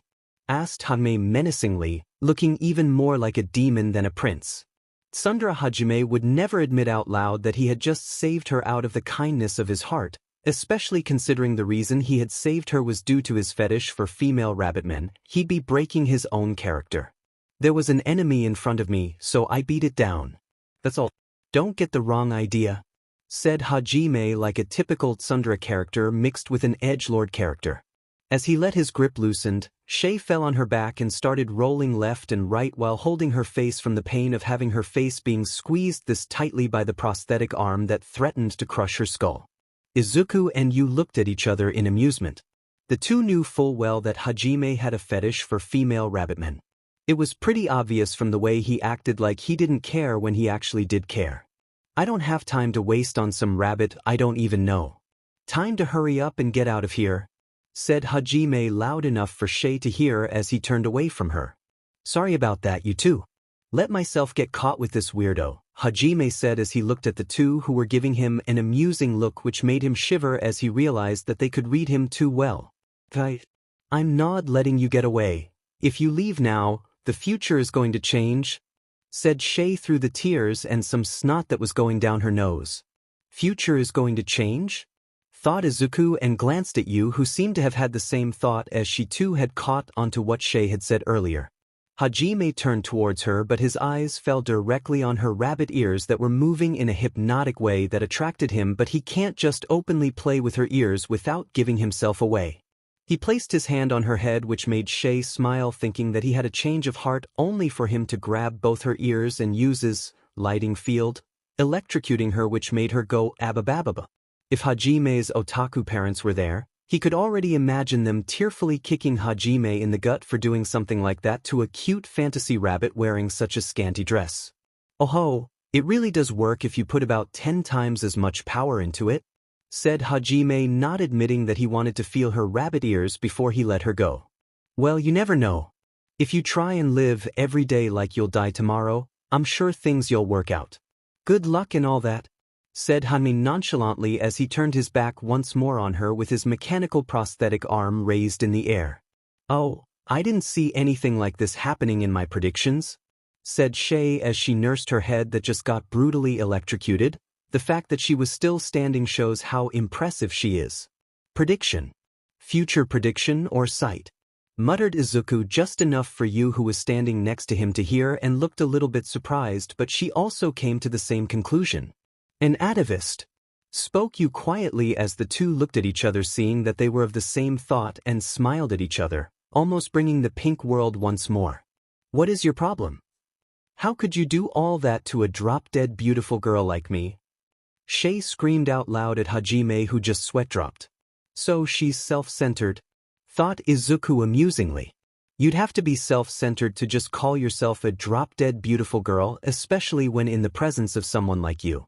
Let's hear a bit of what she has to say, said Yu, being curious and wanting to confirm if the rabbitman before them is actually an atavist, while Izuku supported her. I'm also curious to hear what she has to say, said Izuku as well. He too wanted to confirm his own suspicion in regards to why he was sensing mana from her when demihumans are not supposed to possess mana. Hajime looked at the two with a disbelieving look but relented. Izuku, and you didn't do this out of the kindness of their hearts. They were simply curious, but if she proved to be a waste of time, then they would leave her to her fate. They were already being generous in giving her a moment of their time. This is as far as their kindness will go. With that said, Shay resolved herself to explain the situation. This was a moment that will change the course of her tribe's history. Garg. Hayama coughed blood as his back touched the tree bark. He looked up at the perpetrator with fear in his eyes, as he looked like a cornered animal, but compared to the one before him, he was an insect that had no hope of ever defying him. His sword was shattered to pieces and scattered all over the ground. He was far away from the castle, so nobody could save him, having been dragged here by his assailant. An unexpected person that nobody would ever think would do something like this, but four people know his nature. Daisuke Hayama was a rotten person to the core. He was a bully who had harassed Hajime and Izuku throughout middle school, albeit Hajime was his main target of bullying due to his subject of interest, Kaori Shirasaki, showing more interest in the good-for-nothing otaku. At the start he, like all others, was content to admire her from afar when she used to hang around Cookie. He was a coward, and as expected of a bully, he could never do anything to someone like Cookie, who can just beat him up if the situation needed. Even then, Cookie didn't need to physically beat him to put him in his place. If he dared to do anything to Cookie, he was finished. His own social life would be dragged down to the mud, and he'd be an outcast for the rest of his life, which is something he feared above all else. So as someone who knew his place, he just watched from a distance. When Kaori started to get close to Hajime, Hayama decided to make a bid to make her his woman. Since Hajime was a quirkless nobody, Hayama doubted anybody would do anything against him aside from a very select few such as the staff, Shizuku Yagashi and Kaori Shirasaki, among other people. Unfortunately, given their middle school's strict policy over quirk usage and physical bullying, it was obvious that Hayama can do nothing but hurl insults and demean the two on a daily basis. But while Hajime would give him that awkward look while trying to de-escalate the situation, Izuku was different. Hayama was intimidated by Izuku, especially when he looked at him with cold eyes as if to tell him, "Is that all you can do?" Hayama could never intimidate Izuku, but that was due to the difference between him and Katsuki Bakugo. Izuku had seen everything with Bakugo that what he did was considered to be cute. Nonetheless, when they got summoned to this world and were told that they get to be gifted with supernatural power adding onto their quirks, Hayama was excited, but for a different reason that is far more sinister and evil. Like he had hoped, Hajime had the synergist vocation with average stats and only 2 skills. He was a loser, and that made Hayama pleased, but when he turned to Izuku, he was surprised and intimidated when he saw the stats that rivaled their class hero. When Izuku had retaliated and put him and his 2 goons in their place, he had backed away. After all, at the end of the day he was nothing more than a coward. He would not bully someone who has no problem beating him black and blue. He had shifted his attention to Hajime and tried to bully him despite having received a warning earlier from Izuku, who made it clear that he would also retaliate if Hajime were to ever be harmed. The result was several broken bones that it took several days for him to heal properly. After Izuku and Hajime were removed from the picture during the expedition in the Orcus Labyrinth, he was happy, but it didn't take long for Kaori to give him the cold shoulder, and he then started to panic. What if she knew what he did? Or maybe she is just grieving and needs time. Those were the thoughts that ran into his own mind, especially when he had noticed that she was also giving Cookie the cold shoulder, so he assumed that it was just the latter. Even though he thought he could get away with what he did, someone else caught onto what he did, and that would be Eri Nakamura, who proceeded to blackmail him into working for her, which he didn't mind as long as he got to have Kaori for himself. He was not a loyal person. He'd betray everyone, including his classmates, if it meant that he could benefit from it. He would join even the demon side if they can fulfill his goals, and he joined Eri because she would help him have Kaori as long as he does whatever she commands him to do. Hayama didn't like it, but Eri was far stronger than him since she had those puppets that she had reanimated. Nonetheless, he had respected her for her devious nature but despised having to be subservient for her, but swallowed his pride and discomfort. "Why are you doing this, Amanagawa-sen?" asked Hayama as he looked with terror. His body was trembling at the mere sight of the hero who could easily crush him on the sole of his shoes. Cookie stood unfazed, his blue eyes looking down on him coldly as if seeing an insect that was not worth his attention, but nonetheless an insect that had just bit more than it should have. Cookie held a regular sword and wore bedroom clothes which consisted of a white shirt and black pants. It was obvious that it was high-quality clothes, unlike what was actually given to the rest of the class, but he was the hero, so he was given the best of what the kingdom has to offer. "You're getting too comfortable thinking that you can approach Ui Kaori so casually like this?" Cookie spoke coldly, which had quickly sent shivers down Hayama's spine as he realized that Cookie was annoyed with him. I don't know what your tal?" Hayama's attempted to lie through his teeth to be spared from Cookie's displeasure, but his attempt was not appreciated as a foot slammed on his right shoulder casually. Crack. The ominous and terrifying sound of a shoulder being broken could be heard echoing throughout the forest as his arm fell to his side limply. Before Hayama could scream once more and possibly alert others, the sword that is currently in Cookie's hand had quickly pointed at Hayama's throat. The threat was so clear. "You scream, I will slit your throat." Hayama tearfully could only nod his head in terror as he bit his own tongue, causing blood to seep from his mouth as he tried to suppress his shout of pain as Cookie lifted his sword and looked at him with a bored expression. "Killing you here and now would bring too much suspicion on me, even though it's doubtful that this kingdom would ever do anything to me since I'm the hero and they need me while you're a nobody," said Cookie, reminding Hayama of the difference in level they're playing at. "But, make no mistake. If I want you dead, then I will end you here and make sure that nobody will find your remains, since I'd have burned you to ashes by now," threatened Cookie while Hayama gulped down his saliva and nodded in fear. "So what do you want me to do?" asked Hayama, stuttering in fear. He was already thinking of selling Eri out to Cookie if it meant that he could be in his good graces. Unfortunately, Eri had used her quirk on him to make sure he would not run his mouth to someone else. It seems that Eri knew of his disloyal nature far too well, and she decided to take precautionary measures to ensure that her pet would not do something unnecessary. "Stay out of Kaori and Shizuku's way. They're my childhood friends, and so it's only natural they'd be at my side." Cookie emphasized on the word "my" to the insolent insect before him. His control freak nature was seeping from him, and Hayama could clearly see it. "Okay," shouted Hayama, but the sword was pointed once more at his neck. The sharp tip of the metal sword poked his neck, causing blood to leak out as it made Hayama squeak and use his only arm to cover his mouth. Cookie didn't care much when seeing the blood leaking from Hayama's throat as he continued to talk, or rather monologue, about his ambition to Hayama. He was not threatened by Hayama to hide anything, or rather he was way too stupid to know such a concept. "We're going to save this world and become heroes of this world. You and the rest are nothing more than just pawns, or supporting characters that make me look good. Don't do anything unnecessary," said Cookie while Hayama nodded fearfully as Cookie pulled the sword away. "Every great hero out there has to have his own heroine by his own side, and as they are my childhood friends, it's only natural that they would become the heroine of my story," said Cookie as if he was speaking a fact while Hayama nodded his head. I understand, squeaked Hayama as he nodded his own head a little bit too much, but Cookie had paid him no mind as he looked at the moon that is beautifully set in the sky. Every great hero in every story grows through a development phase, such as losing a comrade along the way, but all of this is just a setup for the hero to reach new heights, said Cookie in a very passionate voice while Hayama's face grew even more in fear. That means that you and the others are there to make me look good, to help advance the plot of my own story. I will become a great hero even more than my own grandfather, said Cookie, revealing his ambition as he looked at him darkly. He's nuts, thought Hayama in clear terror. Cookie was way off the mark. He had just twisted everything that a hero is supposed to embody. What terrified Hayama the most is the level of delusion that is being spouted out of Cookie's mouth. Cookie was treating this as a fantasy world where everything bends down to his every whim, since he was naturally the hero of this world.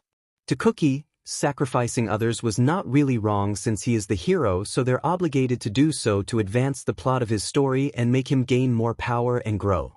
To Cookie, only a villain would go after the hero's women. In that case, Cookie had labeled Hayama as a villain who is trying to make a grab at one of the heroines of his story, and as such he is putting him in his place.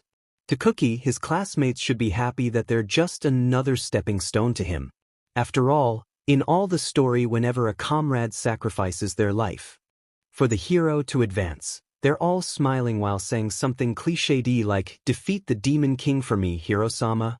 This is how it should go, but people like Izuku, Hajime, Hayama, including a few others, are ruining his perfect image of how his story should go.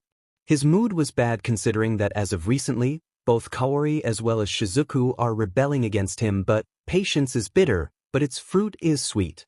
So let's stick to our roles, Hayama-kun, said Cookie with a cheerful smile, but after seeing the other side of Cookie, the cheerful smile looked far more sinister than anything else. Pulling him up, Cookie placed Hayama's arm over his shoulder and started talking normally as if they were good friends who had a good spar. Hayama was even more terrified as he chuckled nervously to not get ended. What did I just see? I'm so dead, thought a person with a very thin shadow and lack of presence who peeked from the tree with terror. This was Kosuke Indu, who had just come here to relax his nerves but ended up stumbling into something he shouldn't have seen. For once, he was glad to have a thin shadow as he contemplated what to do. Now then, allow me to tell you my story, spoke Shay, who was still in the ground but was looking at the group of 3 individuals who were going to save her tribe. My tribe, the Holia tribe, had lived deep inside the beastmen country of Verbergen, within the Sea of Trees. But because of me, my tribe is constantly being pursued, spoke Shay as she recounted her story. Usually, beastmen possess no kind of mana whatsoever. I was an exception, however, and can even manipulate that mana directly. On top of that, I have the specialized magic, Future Sight. It's an ability that allows me to see the potential outcomes from making certain choices. Shay revealed, much to Hajime's surprise. Izuku and you weren't as surprised as Hajime as they looked at each other, realizing that they were right on the money. The female rabbitman not only can manipulate mana like a monster, but she is also an atavist, something that is unheard of. Unfortunately, this means I have a power normally held only by monsters. If I were captured, there's no doubt I would be executed. My tribe left the forest behind, on an exodus to the mountains in the north, said Shay with a serious look, recounting the events. Can't blame them, thought Izuku to himself. He didn't blame the beastmen in the forest for trying to execute Shay as they did, and especially how they reacted to the weakest tribe defying them. Even if you were to ignore the fact that a beastman happens to possess mana and can also manipulate it like the monsters and is also an atavist. If both the church and the demon heard about this, they'd have both sides knocking on their doorsteps. The church would either try to turn Shay into their own side for the war, or the demons will try to do it. There is also the likely chance that both sides might feel threatened that the beastmen might end up starting to develop mana and would join the war, causing a 3-way war. Besides, a beastman possibly developing mana goes against the doctrine of the church and for the demons. After all, if there is anything that both humans and demons share in common, is their beliefs that the beastmen are a lower race who were forsaken by the gods. In that regard, having both the humans and demons knocking on their own forest doorstep was dangerous. Not even the fog will keep them safe, since there is a likely chance that the humans and the demons can nullify the fog, and as such they'd be slaughtered by both sides. We were discovered by Imperial soldiers. The people of the Holia tribe are not suited for fighting. Before we realized it, more than half of us had been captured, said Shay as she painfully recounted the Imperial soldiers' faces as they captured more than half of them. Pathetic, thought Izuku to himself. He had read about the other races and tribes in this world, including from Oscar Journal, so he found her and her tribe to be pitiful and pathetic. Shay was just justifying why more than half of her brethren were captured and enslaved against their own will as them simply being unsuited for fighting, which he honestly found to be pathetic. It was just a plain old excuse to justify one's weakness and inability to do what they could do if they had at least put some effort. I can't do this because of that, the enemy is strong so I can't do it, it can't be helped, etc. To Izuku, the rabbitmen have a talent in presence manipulation. If they had used this to their own advantage, they could have easily escaped the clutches of the Imperial soldiers back then. If they decided to fight back, they could be a tribe of assassins or shinobi. So much wasted potential. Thought Izuku, the Holia tribe could be the most dangerous tribe, especially when they're in their own territory, given that only beastmen can navigate the fog. To avoid complete annihilation, we fled to this gorge, where magic couldn't be used. But that's when we were attacked by monsters, said Shay before she placed a hand on her chest and pleaded. Please, you have to help. Save us. Please, help save my tribe, begged Shay in a pleading voice that would make anyone sympathize with her and agree to help, especially when it's a beautiful woman such as herself who is making such a request. Hell no. Hajime shouted with no hesitation whatsoever as he sneered at Shay, who looked shocked, having not expected such an immediate answer. She had expected him to agree or at the very least hesitate. And now wait just a minute. No matter how you look at it, this is where you go, don't sweat it. Just leave it to me, shouted Shay as she made a cool pose with her hand as if trying to imitate what she expected his answer to be. Right? That's totally how this is supposed to go. I saw you three protect us with my future sight, shouted Shay as she directed her look the most at Izuku and Hajime. Simmer down. That's enough of your fooling around. What do we get out of saving your family anyways? Asked Hajime in a clearly annoyed tone while Shay hesitated. You're being pursued by the Empire and your old kingdom. How'd things even end up like this if you've got the future sight, or whatever? Asked Hajime while Shay couldn't answer him. He's right. Izuku spoke for the first time, who was mostly content to watch the event from afar and determine when to interject in the conversation. Shay had turned to look at him. A sob story like this may move the heart of someone else, but there is nothing to gain from this. If anything, it'd be troublesome if we got involved, said Izuku while Shay looked down. Our group has goals, and we can't just attract attention to us from the Empire and from those other beastmen in the Sea of Trees this early on. This will also naturally cause rumors to go around which would attract the attention of other kingdoms like the Holia, said Izuku. His words were logical. In order to help your tribe, there should be a suitable compensation for the trouble we're going to be involved in. You can't just run towards us and throw yourself at us while begging us to save your tribe. Izuku admonished her even further. The world doesn't work like that. Where me and Hajime come from, there is this quote of time is more valuable than money. Our time is valuable, so what do you plan to offer for our time? Asked Izuku while Shay went quiet. It's just like you said. As long as we try hard enough, the future is something we have. The power to change. I believe that much at the very least, said Shay as she clenched her fist, remembering bitter memories. But there was a future I wasn't able to change, because I didn't try hard enough. But this time, I don't want to give up on the future where you three are with me, said Shay with resolve in her eyes to fight for the ideal future. I respect her resolve, but did she ignore what I said earlier? Thought Izuku in his head. What he was doing was cruel and selfish because he was refusing to help someone in need of help. He was sure his old heroic side would have admonished himself harshly. Still, when he was a quirkless nobody and bullied on a daily basis by his former childhood friend turned bully, Nobody stepped up and tried to put a stop to this behavior. Instead, people watched as he was just humiliated and harassed on a daily basis. When the teacher exposed him in front of the class to humiliate him, nobody talked about how unprofessional the teacher was that day. When his grades were sabotaged, nobody talked about how unfair it was for him who had just worked hard to get a good grade. When people looked down on him because he was just quirkless, nobody did anything. Society still remained the same, treating him and the others like him as trash, and it was unfair. Life is hard. Life is not fair. The world has always been about survival of the fittest, even back in Japan. You show weakness, you'd be swallowed whole by others who could care less about your feelings or even your circumstances. He trained hard, he studied hard, he rebelled against the corrupt system of the government. He was strong and not weak enough to fall under the pressure of other people. Why couldn't the Holia tribe do the same? Even someone with a disability can do things that even someone without a disability can't do. As long as you're willing to use the available tools before you to grow, then everything should be possible. Izuku used every opportunity and every tool before him to grow strong, such as training regularly every day, taking Shizuku offer and joining the Yagashi dojo, etc. Izuku, let's take her with us?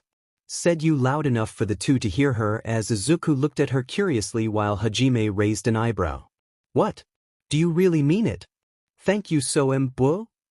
Shay, who tried to hug Yu by jumping at her with open arms, was met with a fire spell at point blank to her face, which made Shay roll on the ground.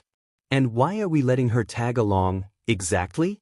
Asked Hajime with both his arms crossed to his chest as he looked at Yu with a serious look. We'll need a guide to get us through the sea of trees.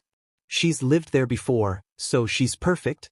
Said Yu, intending to use Shay to head to the labyrinth in the sea of trees.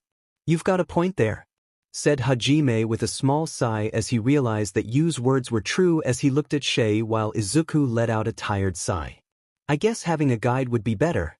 Having her tribe indebted to us would do us good, even if they are good for nothing Holia who are more trouble than they are worth, said Izuku as he rubbed the back of his head. Yu smiled. She knew he only agreed with her because he respected her own opinion as she held his hand and smiled at him and at Hajime as well as she conveyed the next words. And it's all right. We're the strongest there is, said Yu with a thumbs up, with her being the strongest magician out there, Izuku being a descendant of Sparta and Hajime being a hybrid monster. Well, if you say so then, said Hajime as he looked away with a sigh, but he was convinced by her words and agreed to concede and help the Holia tribe, but in exchange that they'd be their guide.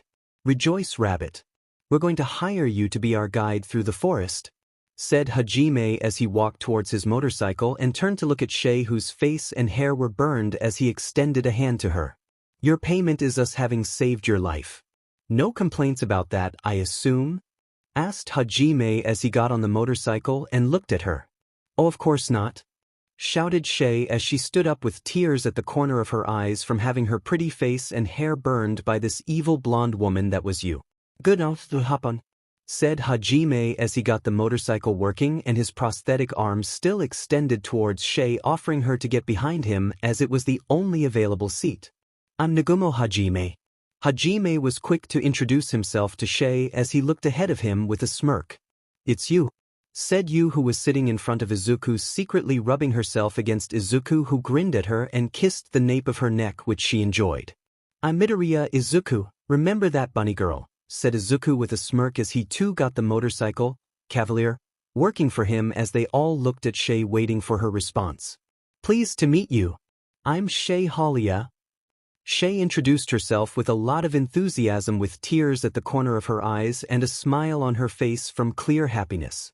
A few months had passed since Hajime and Izuku fell in the deepest pits of the abyss after a somewhat unexpected betrayal from the group hero, but then again those who knew Cookie well enough had realized that it was intentional from the hero part, who despised the two. One person had accidentally learned about the class hero's true nature after he tried to take a stroll at night to clear his mind from all the stress that he had gone through from Hajime and Izuku being dead. He was confused and lost, not knowing what to do. Should he tell someone about what he saw? Or should he stay quiet? Those thoughts ran in his head, but then who would believe him? It's hard to believe that Cookie was this type of person. It also made Kosuke think that the death of Izuku and Hajime was not a mere accident.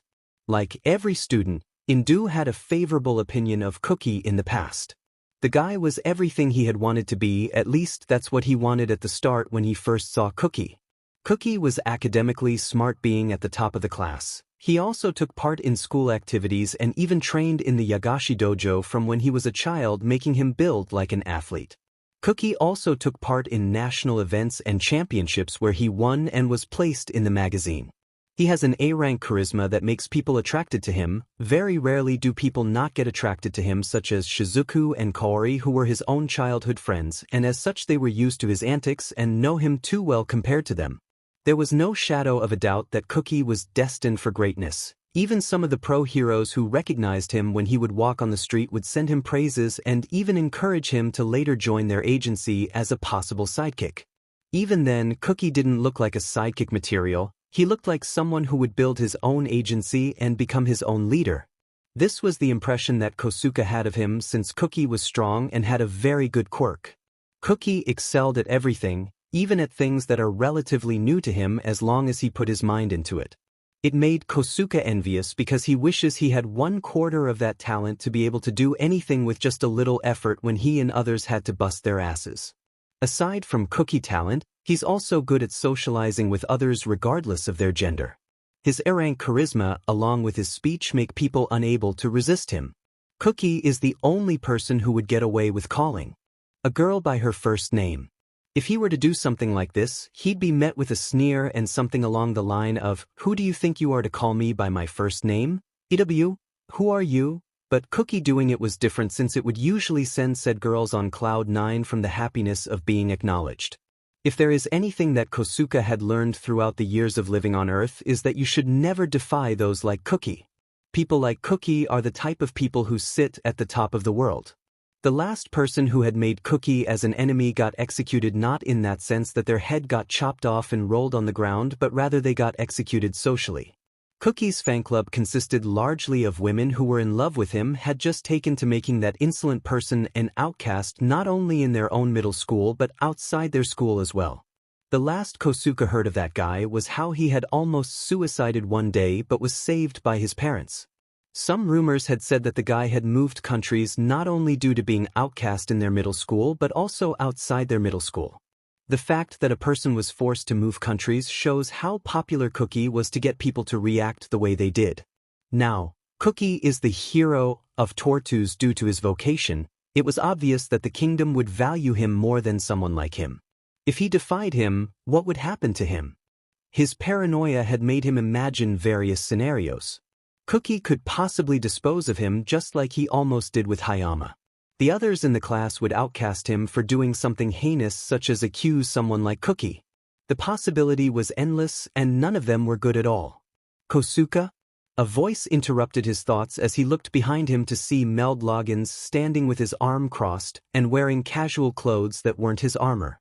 "Big brother."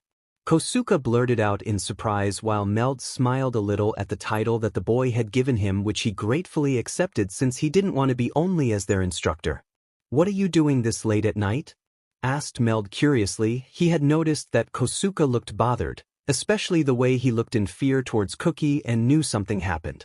Is Kosuke going to be the next sacrifice? Thought Meld with a small frown on his face. The kid had grown on him and he looked at him as a little brother, so he didn't want to see Kosuke die. "I just wanted to take a stroll to relax my nerves." Kosuke stuttered nervously as he let out a small chuckle at the end to ease the atmosphere, but he was not being honest. "Is it about Cookie?" asked Meld, not beating around the bush, while Kosuke looked at him with surprise and a little bit of worry that he was that easy to read. "Yes," said Kosuke meekly. He decided to trust his instincts and tell Meld about what he learned. Maybe, just maybe, something can be done. "What exactly happened?" asked Meld with a frown, and Kosuke hesitated, which Meld noticed before he pulled out a bead from his pocket, which is a special artifact, and broke it on the ground, which caused a barrier to appear that blocks sound. This is a barrier artifact that blocks sound from leaving it. "You can talk without any fear," said Meld, while Kosuke felt more at ease when hearing that, and before long he started to explain. Even with the barrier blocking the sound, Kosuke paranoia was still there, as he would still at times occasionally glanced at his own surroundings as if to see if there was anyone who was watching them, but luckily there wasn't any person around at that time. By the end of his explanation, Kosuke was breathing hard, looking like he had just run a long marathon, while Meld looked shocked by what he had heard, or should have really expected this to be the case. His hand clenched hard to the point that it turned white and blood almost started to come out. How much is he going to fall even further? Spoke Meld with a disappointed tone, and yet there was anger. He didn't particularly like Hayama, but if Cookie is willing to do this to his classmates, then the others are not going to be spared. "Why you believe me?" asked Kosuke curiously but also in worry. A story like this would make anyone think he's insane. Making accusations at the hero would be dangerous. Yes. You may not know this, but me, Yagashi, and Shirasaki have learned about the hero's dark side. We've witnessed him push both Midoriya and Nagumo down in the abyss, said Meld with a saddened look which shocked Kosuke. This was a confirmation that his earlier suspicion was right. Cookie was behind the death of both Izuku and Haji. Meld opened his eyes to look at Kosuke, hesitating to say the next words, but Kosuke deserves to know the truth. The kingdom are already aware about his treachery because I've told them, hoping they'd do something about it, but they hardly care. To them, as long as the hero-sama is pleased and is well, then it matters not how many sacrifices need to be made, said Meld with shame in his voice. Kosuke felt a pit in his stomach when he heard that. As he lowered his head in fear, his body was trembling. He didn't like this, but what can he do? You and your other classmates are in danger. It doesn't seem like the church intends to fulfill their promise at all. I'm sorry. I truly am sorry that you have such an incompetent older brother.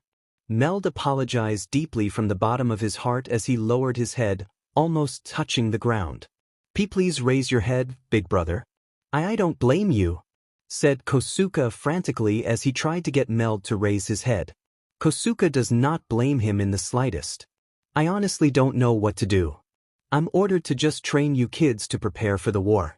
I'm mostly told to focus the most on Amanagawa since he is the one with the hero vocation, said Meld while Kosuke didn't blame him. So what next? Asked Kosuke. He was lost and confused on what to do at this point in life. He was basically told that nothing can be done at this point. You get stronger. Right now, you can't trust the kingdom to honor their own promise they made at the start. I will talk with Yagashi about it. You should stick with her and Shirasaki as well, said Meld while Kosuke looked hesitant. But what about Amanagawa? You've heard what he almost did to Hayama a few weeks back. If I get close to those two, he might try to get rid of me, said Kosuke fearfully. We can get around this problem. During the training practice, I could pair you with them while using the excuse of a group practice, said Meld while Indu had gone quiet. Cookie won't do anything since he will view this as just a training practice and not Indu making a move at his heroines. He did what he did with Hayama because the latter was actively seeking her out, and anyone could tell that he was interested in her as a woman. Indu doesn't have such feelings towards the two women, or rather he knows that he stands no chance with them. They were the two popular girls in their own middle school, while he was just a guy who was easily forgotten, and even if he were to stand in between them, they wouldn't notice him. Besides, a group practice could help ease the tension a little.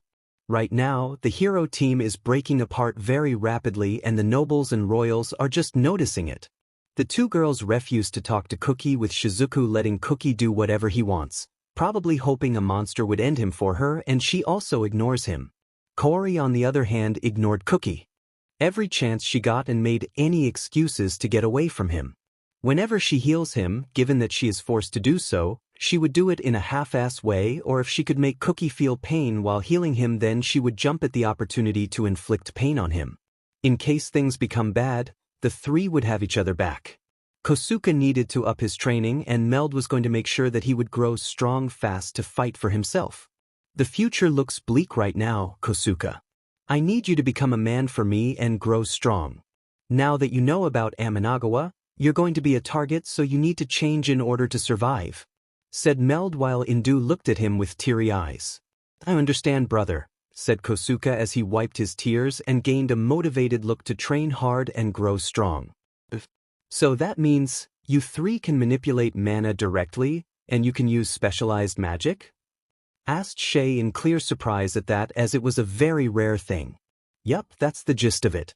This vehicle and my weapons are all something akin to artifacts, explained Hajime as he drove Steve towards the direction where the other Holia are located. So that means we're...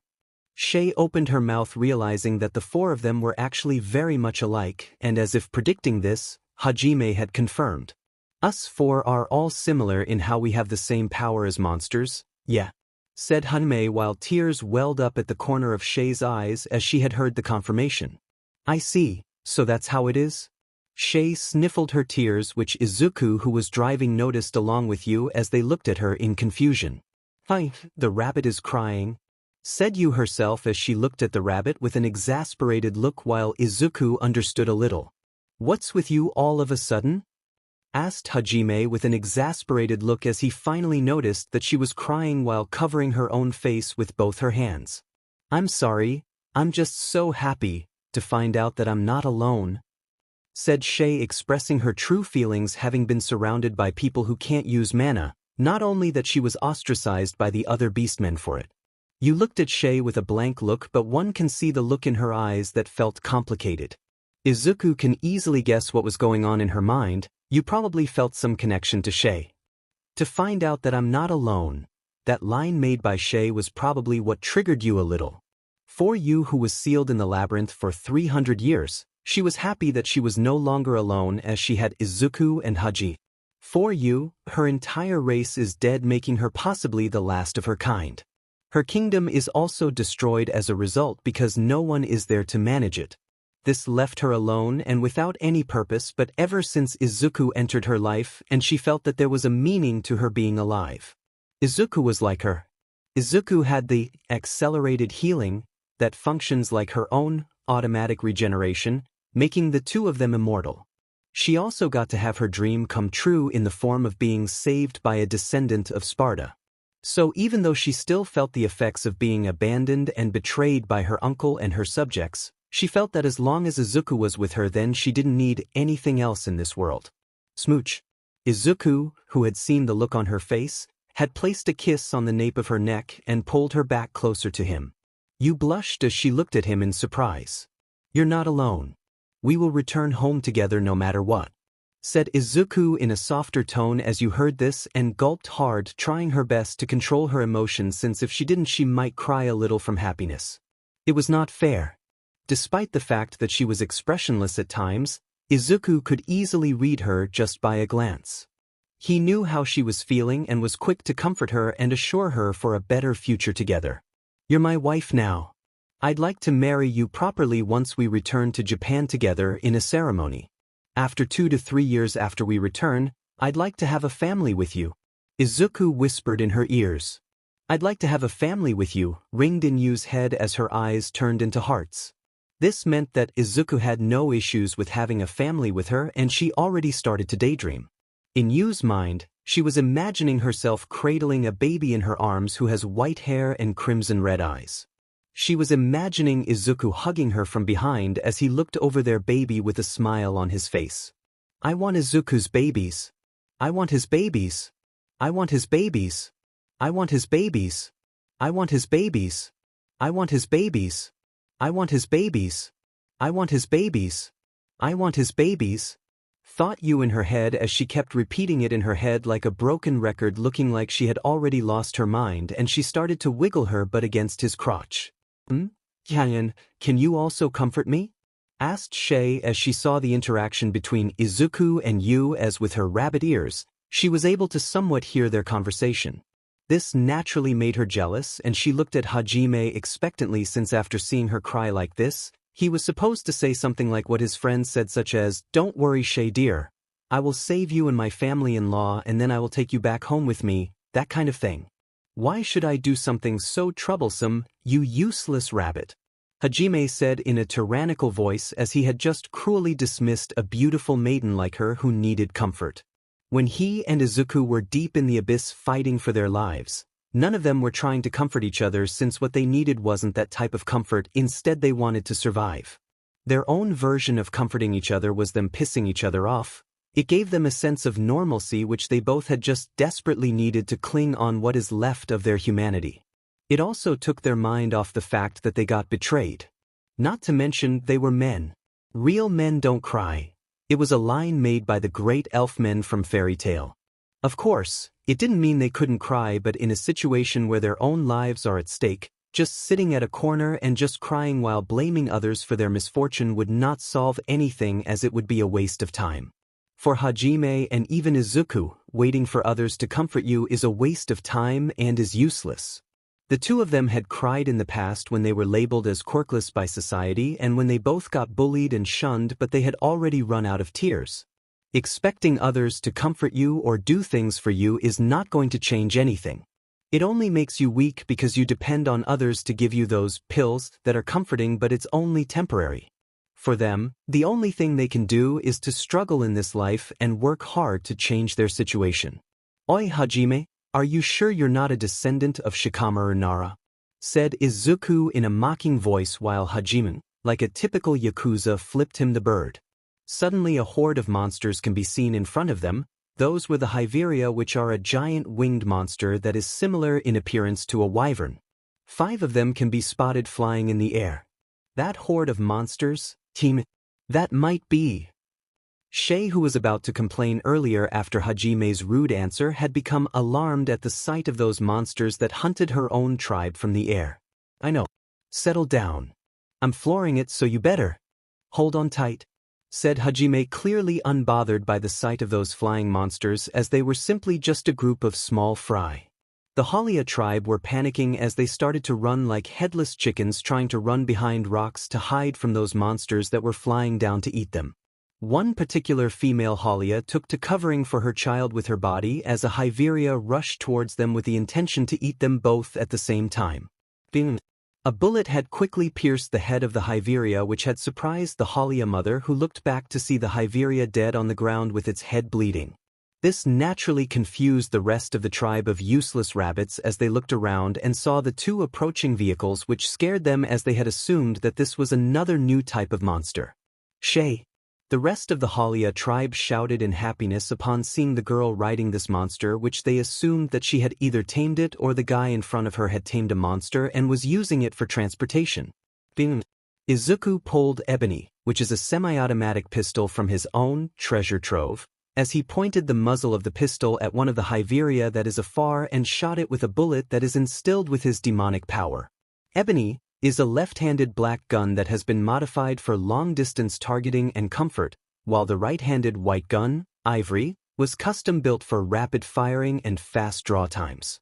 The hell? Shouted Hajime as he looked at Izuku, who smirked at him while holding the black gun in his left hand and flipped him the bird. Ebony and Ivory were pistols that he saw in one of his dreams where his own ancestor Dante was using it. He had also learned how to wield them the same way as Dante had done, so he's good at it. Anything you can do, I could do it even better, said Izuku tauntingly, which triggered Hajime enough to take this as a challenge. If you're feeling well enough to get in the way, I'd better make you work, said Hajime as, with veins in his head, he grabbed the top of her head. Work? Asked Shay in confusion, unaware that she was going to be used as a bait for the Hyveria so that Hajime can win this competition and prove that he is still better at this than Izuku. What? It'll be easy. I'm just gonna ask you to be bait for these hungry monsters. Go get 'em, you worthless rabbit, shouted Hajime as he tossed Shay towards the hungry Hyveria. "No!" shouted Shay in panic as she found herself fast approaching towards the swarm of Hyveria that noticed her and approached her to eat her while she was floating in the air. "I will prove to you why I'm the best at this, you bastard!" shouted Hajime towards Izuku as the latter smirked at him, and the two started firing bullets at the Hyveria that was approaching Shay. By the end of this, Hajime did win, not surprising since the guy had pursuit skills, so technically speaking, gunning and the likes were his area of expertise, unlike Izuku, whose area of expertise is swordsmanship. "Your pursuit skill is what saved you," said Izuku while clicking his tongue, but he expected it while Hajime stuck his tongue out like some child while also flipping the bird. "Hajime, you cheater," you said in a monotone voice. She had managed to notice that Hajime used his pursuit skill to shoot others' bullets to intercept Izuku's bullet. "Everything is legal as long as you don't get caught," was both Izuku and Hajime's motto, so it was no surprise that Hajime would do something so evil and underhanded like sending bullets to intercept Izuku's own just to win. If someone with proper common sense heard this, they'd have their san value shaved off. In the first place, you shouldn't be doing something illegal, but the two didn't care about something so stupid and meaningless. The two motorcycles stylishly swerved before the Holia tribe that looked like their soul had come out of their mouth when seeing Shay being thrown like this, especially her father Cam, who almost had a heart attack. Hajime held his metallic prosthetic left arm out as Shay comically fell head first on his palm as he grabbed her before she could impact the ground and turn into bloody paste. At the same time, the dead Hyveria started raining from the sky as the green lush field that was the forest started to get dyed with the orange blood of the Hyveria that were ended. "I can't take this anymore. You're being so rough with me," said Shay with tears forming in the corner of her eyes and comical eyes, but Hajime could care less about her complaints and instead tossed her to the ground. "Can I ask for gentler treatment?" asked Shay with her eyes swirling from the shock and dizziness she had gone through. It was truly a traumatizing event after having been used as a monster bait. After things calmed down enough and the situation was explained through the troublesome Shay, Holia, the leader of the Holia tribe who is also the father of Shay, had stepped forward with his head lowered in a bow.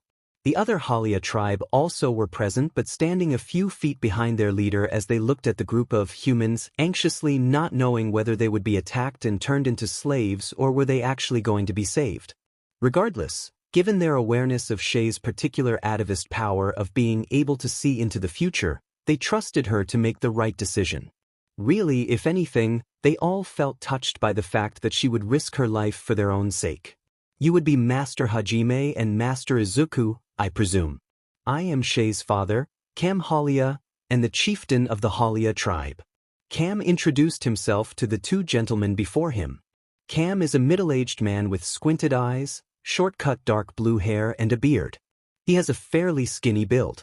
As a rabbitman, Cam has rabbit ears atop her head. "You have my deepest gratitude for saving our tribe," said Cam as he bowed his head once more towards Hajime and Izuku. "Gratitude noted. But don't forget about our deal to guide us through the sea of trees, got it?" Hajime's voice came out as a warning to them that this wasn't a charity they were doing. "We will protect you and your tribe throughout the journey as per the deal, so if there is anything worth mentioning, it's better to cough it up so we wouldn't be surprised," said Izuku as well while they nodded their heads. "Monsters will swarm all over us in no time if we stick around here. We're getting out of here for now," said Hajime while they nodded their heads once more in understanding. King, are you sure it's all right?" asked Shay in concern. So far their journey had been going smoothly without any trouble, as any monsters that opposed them were either shot by Hajime or cut by Izuku or were destroyed by Yu's arsenal of magic spells. Right now, the group of 42 Holia were traveling anxiously towards the Sea of Trees, but they had soon calmed down when the dangerous monsters in the canyon were decimated without being able to put up a struggle. As such, their anxiousness shifted to a feeling of safety. Right now, the group were approaching what appears to be a cliff. The reason for Shay's particular question stems from the fact that it was the location of the Imperial soldiers of the Empire who the Holia had encountered before they successfully escaped. "What are you trying to say?" asked Hajime. He didn't understand her worry. The Imperial soldiers were not much of a threat compared to his group of cheat-level bastards. "There are Imperial soldiers just up ahead. At this rate, you'll end up fighting against your fellow humans," said Shay in an attempt to be considerate to their feelings.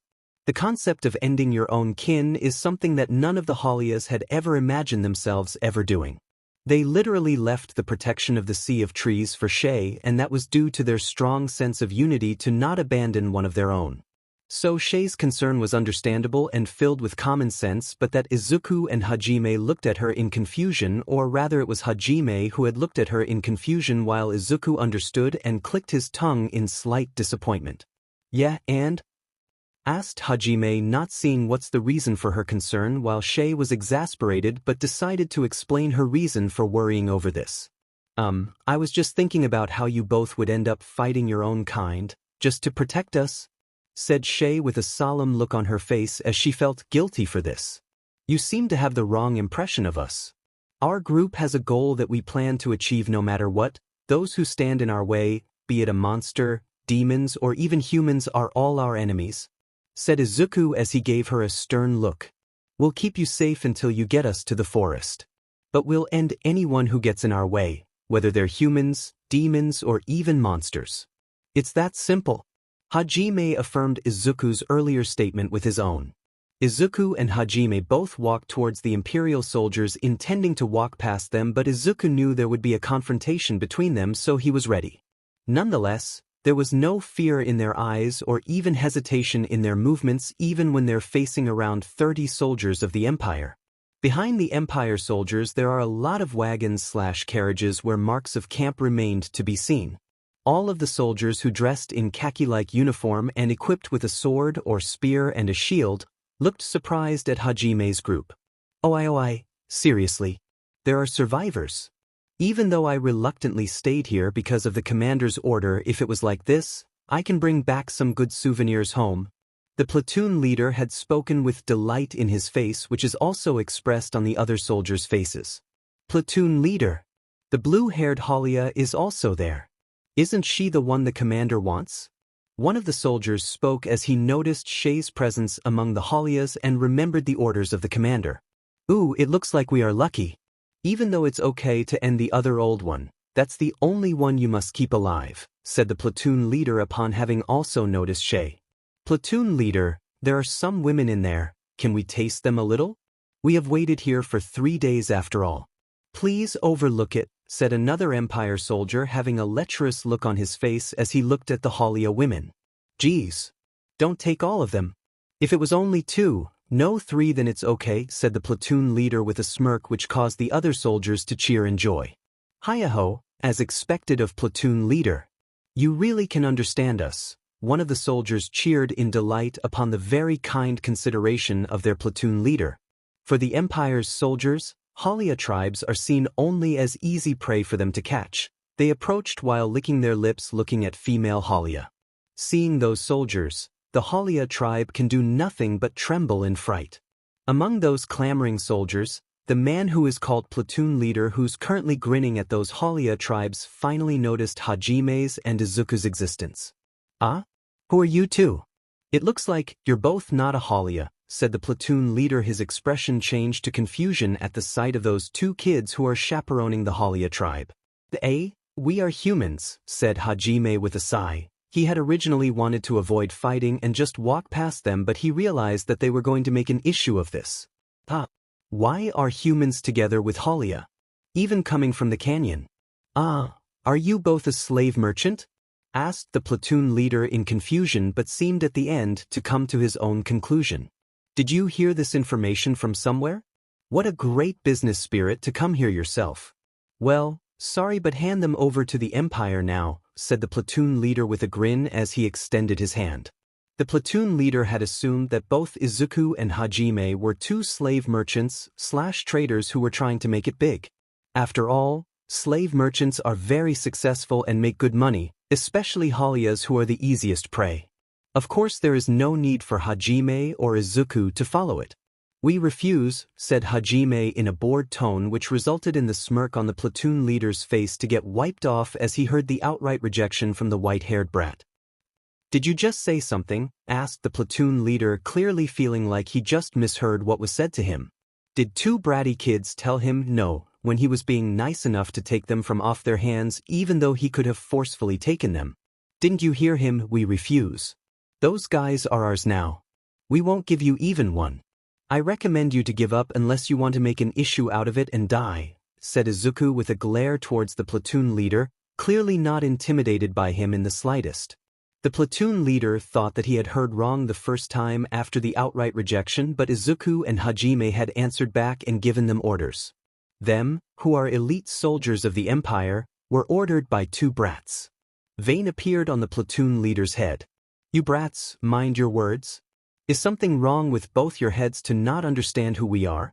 asked the platoon leader, trying to convince himself that those who were naive kids who didn't understand who they were messing with. "We already know everything. Even you wouldn't like to be called something wrong with your head, right?" said Hajime calmly while glaring at the platoon leader. It's insulting to have an idiot like you who is illiterate to call us that. We already know who you guys are and we're not impressed in the slightest. If you value your life then you better know your place," said Izuku without any hesitation as he glared back. It intimidated the platoon leader, but as he realized that, he got angry and glared at both Hajime and Izuku after he heard their words of rejection and even the mocking. The other soldiers also glared at Hajime and Izuku, which created a tense atmosphere. At that time, the platoon leader, probably because of that tense atmosphere, finally notices you who comes from Izuku's back. Inside the tense atmosphere came a young girl, maybe because of the gap. He was enchanted by her beauty for a moment while looking at her tightly holding onto Izuku's clothes. Finally a smile reappeared on his face. "I see, I finally understand now. You're nothing but a naive sheedy brats. Let me teach you the severity of this world. Coo, aren't that young miss over there beautiful? After I chop both your limbs off, I'll violate her in front of your eyes then sell her to the slave merchants," said the platoon leader with a lecherous look on his face. Hajime frowned at the words, but he worriedly glanced at Izuku whose hair had shadowed his eyes. Yu, who was normally expressionless, was disgusted by the comment made by those insolent humans and decided to eradicate them herself for their insolence. "Ah? Did you still not understand the situation?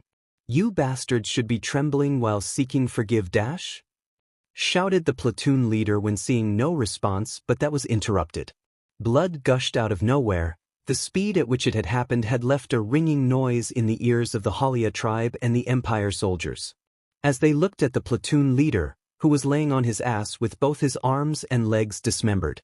All it took was for Izuku to touch the hilt of the Amado, to cut off the limbs of the platoon leader. Everyone was trying to register what had happened. Only Yu and Hajime had seen the attack coming, albeit it was still too fast as his sword draw reached the speed of light. "So you're our enemy, is that what you're saying? I will make you pay for that comment about my wife," said Izuku as a dark aura exploded out of him, which resulted in Hajime using his skill to put distance from Izuku.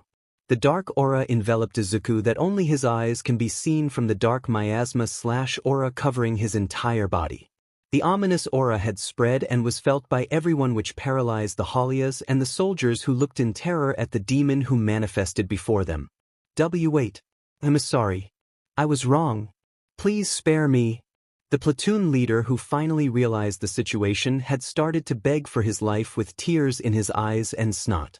It was a pathetic sight, especially after he was telling them to beg for his mercy, but now he was under Izuku's mercy. A bullet cut through the air and impacted the forehead of one of the Empire soldiers, which had caused a large hole on their forehead to appear with brain matter oozing out of the hole. Hajime was pointing the muzzle of the gun at them.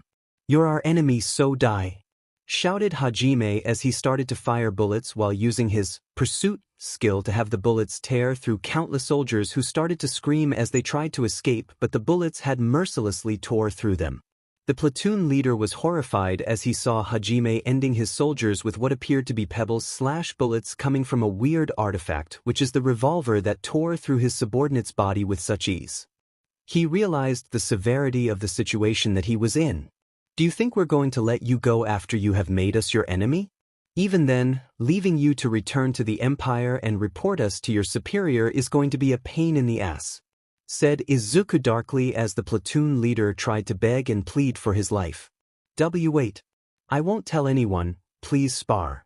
His plea for mercy was met by a foot connected to the side of his face with such force that it caused his head to explode in a shower of blood as the ground got painted with the color red. Izuku had particularly used his skill, Flashing Strike, to power up the kick. The shockwave had continued on and tore through some of the soldiers that got caught in the line of his attack site, causing them to meet a gruesome end. It was a gruesome end that made the weak Holia vomit from the brutality and the lack of mercy and empathy. Even if it was done to protect them, they still couldn't rack their mind over this. Why do they need to shed so much blood? Why do they need to prolong those soldiers' suffering? It was something that the Holia tribe could not understand. Even stepping on ants or even accidentally ruining a flower would send all of them into tears, so this brutality had made them weak to their knees and made them suffocate. It was pathetic.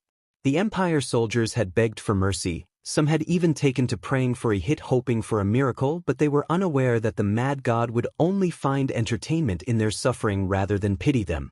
Bullets tore through their heads, necks, chest and the like, ending them in an instant, along with grenades exploding on a group of soldiers. However, one of them remained alive, having lost his own power, and remained at his spot. It was no wonder. Only in a moment, his companions were annihilated. It was not like their forces were weak. In fact, there are some elites who complained having received the orders.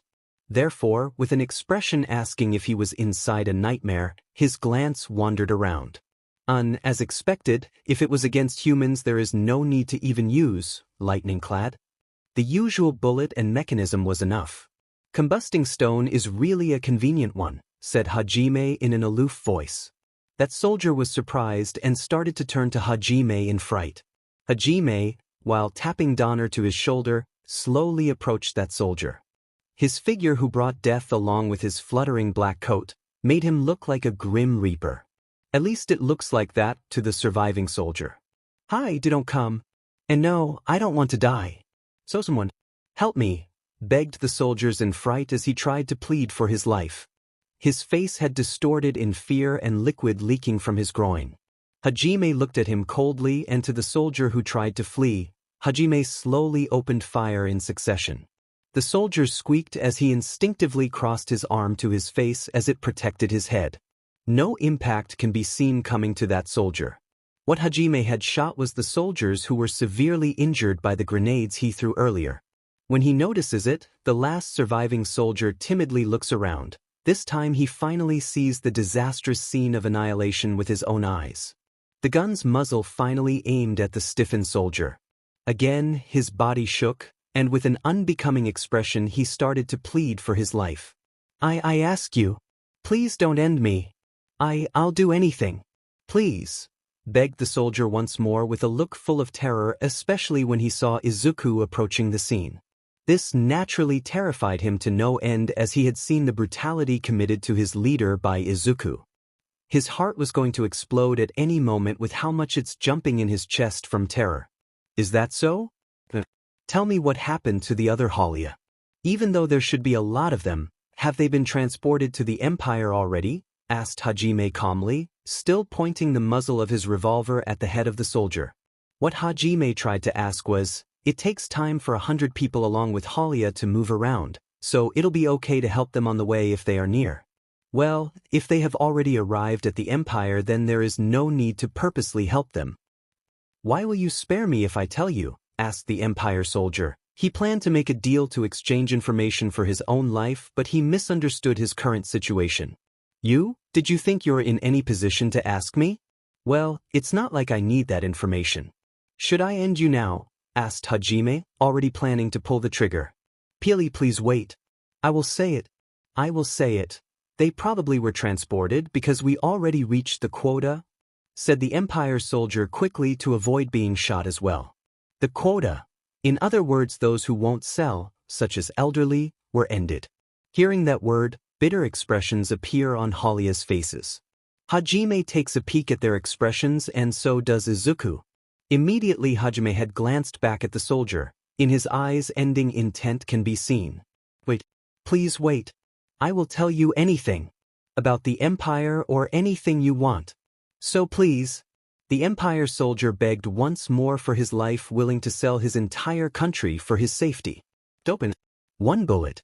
At this, all of Holia hold their breath. Added to that, Hajime's and Izuku's completely unforgiving behavior. Fear appears in some of them. Who knows if Shia also feels the same? Isn't okay to just overlook that person? Asked Shay timidly, which caused Hajime and Izuku to turn towards her with an amazed expression which she had noticed, and looked even more nervous. To the one that ended their family members, also tried to enslave them, looks like the Holia tribe can forgive them. When Hajime and Izuku tried to say something, you immediately told them. Once the weapon is pulled, the result, even if the opponent was strong, there'll be an inconvenience sooner or later, said you in an emotionless voice, but she too was exasperated. Sis? Shay stuttered as she muttered, trying to say something, but she had no argument to say to that response. In the first place, How can you look at Izuku and Hajime with those kinds of eyes even though they protected you? You said as her voice shifted to a not-so-concealed anger while Shay became silent. You was angry. Even though they are protecting them, you won't forgive those who harbor negative feelings towards Izuku. Even though it was natural, the Holia tribe can feel their guilt. No wonder you Holias always end up with your face kissing the dirt. You just heard that many of your own got terminated simply because they wouldn't sell for cash, but yet you're willing to spare one of them. Have you hit your FNG head? Spoke Izuku angrily, which made Shay and the other Holias flinch. If I were in your shoes, I'd have defended my own family even if it meant I have to dirty my hands with blood. Why do you even have mana if you're not going to use it in the first place? Asked Izuku as he glared at Shay the most. Shay was speechless. She had nothing to say to those words because it was true. Why hadn't she used her magic for her family? Didn't you earlier say to us that you wanted to aim for a better future? That you wanted to try harder and had even risked your life by throwing yourself on Hajime's leg even when knowing he could have put a bullet in between your eyes, said Izuku as he reminded Shay of her words that she told them. This naturally made Shay remember as she lowered her head and gripped on her skirt with an embarrassed look, clearly remembering the resolve that she had spouted to them a long while ago. There is no doubt that you're the cause for your own family misfortune. Even those Empire soldiers were talking about you. Your family was also forced to leave the Sea of Trees for your sake. If I were you, I'd be ashamed of myself and try to do something to change my family situation, said Izuku while Shay looked down. Indecisiveness. Do you think those Empire soldiers are sincere? Even if they were sincere, do you realize what other trouble comes from letting them go? Asked Izuku as he glared at Shay and the other Holias. That Empire soldier may go to his superior such as the Emperor and report to him that 2 humans are protecting a group of Holias and will send an even greater number to deal with all of us. Is that a risk you want to take? Asked Izuku while they couldn't respond. I said it earlier but you had obviously ignored it, so I will jog your own damn memories. Our group doesn't need that kind of attention on us this early on. If the Empire learns about us, then other kingdom will learn about us. We will end up with a wanted poster as well, Izuku said while tears welled up in Shay's eyes. This will make traveling around unnecessarily difficult. So don't forget who is the one being protected here. You don't like our method, then fight using your own weapon, but this is our method and we won't change it, said Izuku while they all lowered their heads in shame. You hugged Izuku tightly to comfort him, knowing how angry he must feel right now. For Izuku, who had lived his entire childhood in a superpowered society as a quirkless teenager unable to do anything like achieving his dream, seeing the way Shay acted had triggered him to no end. Shay had the power to make a big change. If she had even honed her atavist power, future sight, then she could possibly be able to control it to a good enough degree where she can look into the future without the need to be in danger in the first place. Being able to look into the future is a very dangerous yet useful ability. She can predict an event that will transpire a month later. This could give her time to make plans. She can manipulate mana like a monster. If she learned to harness it, even if just to enhance her physical strength, she could be a monster to the point that in the future she could be this world version of One Punch Man in which she one-shot powerful monsters. And they wonder why they keep dying left and right. The soldiers terminated those that can't be sold and even made comments about how they're going to rape the women regardless of whether they're married or not. How can they even forgive this? It was a crime to not use her power to protect her family. Why was she even born with this power in the first place if she was not going to use it? The others are also at fault. They should have done something the moment they had left the protection of the Sea of Trees. Shay should have led her family in such difficult times. She should have taken back her home even if she had to use force. This is the equivalent of having some random guy from off the street telling you that you're evicted. FOMO, Izukudano and Hajime Dano, I apologize. It's not like we blame you both. It was just that, for us it was the first time we had seen something like that. That's right, we are only surprised by it. Cam tried to defend themselves and his own daughter by justifying their surprise at the display of brutality. I am sorry, said Shay as she lowered her head towards the 3 more so Izuku whom she had upset the most. Having heard Shay and Cam apologize to him representing their tribe, Hajime only waved his hands to tell them not to worry about it. Hajime was angry but not to the same extent as Izuku. Hajime had already made peace a long time ago with the fact that he was quirkless. He already had a place in his father's company after he could graduate from university, since many quirkless people can't find a decent job out there. It's why he offered Izuku a place in his father's company, because he knew full well how difficult it would be to find a job as a quirkless person. Izuku had only got triggered because he was reminded of the struggle and hell he had to go through just because he wanted to become a hero. After that, Hajime goes to where the horses and wagons/carriages are then told the Holia to hop on. Even though it takes half a day walking to the Sea of Trees, since there are horses and wagons/carriages, they should use it. Hajime takes out the magic-driven two-wheeler bike from the treasure warehouse and links it to one of the wagons/carriage. The party continued their course to the Sea of Trees. Also, Yu uses wind magic to drop the Empire's soldiers' corpses to the canyon. What is left are nothing but pools of blood. Izuku was currently driving Cavalier at a slow pace. Not too far from him was Hajime, who drove Steve, albeit it was linked to the wagon transporting the Holia tribe, with 3 horses being ridden by those who couldn't find a spot inside the carriage. Normally, they should be able to make it to the Sea of Trees if they drove at their normal speed, which involved going over the speed limit, where if done back in Japan, they'd be brought back to the police station, but this is Tortus, so it's fine, but nonetheless the Holia are too pitiful that they'd get crushed. Yu spoke from her favorite spot, which is Izuku's lap, as she had a clearly bothered look, while Hajime acknowledged her by questioning him and briefly glanced at her from the corner of his eyes. It was rare for them to talk. Throughout their time in the Oscar Labyrinth, he was too focused on surviving that he didn't really much talk to her aside from that one time when he asked her about her origin, and even then, Yu was too into Izuku that it wouldn't surprise him if she had forgotten about his existence. Even after they conquered the labyrinth and had stayed for the remaining 2 months inside the home of one of the Liberators, Hajime didn't initiate any sort of conversation and was more focused on creating weapons, vehicles, and any other artifact that would be useful for the future while practicing. "Why did you fight them without using your lighting field?" asked Yu. She knew about that particular nasty skill Hajime has that he would use to power his bullets. The Empire soldiers only had a hole on their forehead, but she had seen firsthand how Hajime had vaporized monsters' heads in the abyss with only just a bullet enhanced with lighting field, so it left her confused why he didn't use it at the time. "Oh, that, I guess you could call it a kind of experiment," said Hajime as his eyes focused once more on the road ahead while Yu looked at him with a little bit of interest in his experiment. "We may end up fighting in cities from here on out.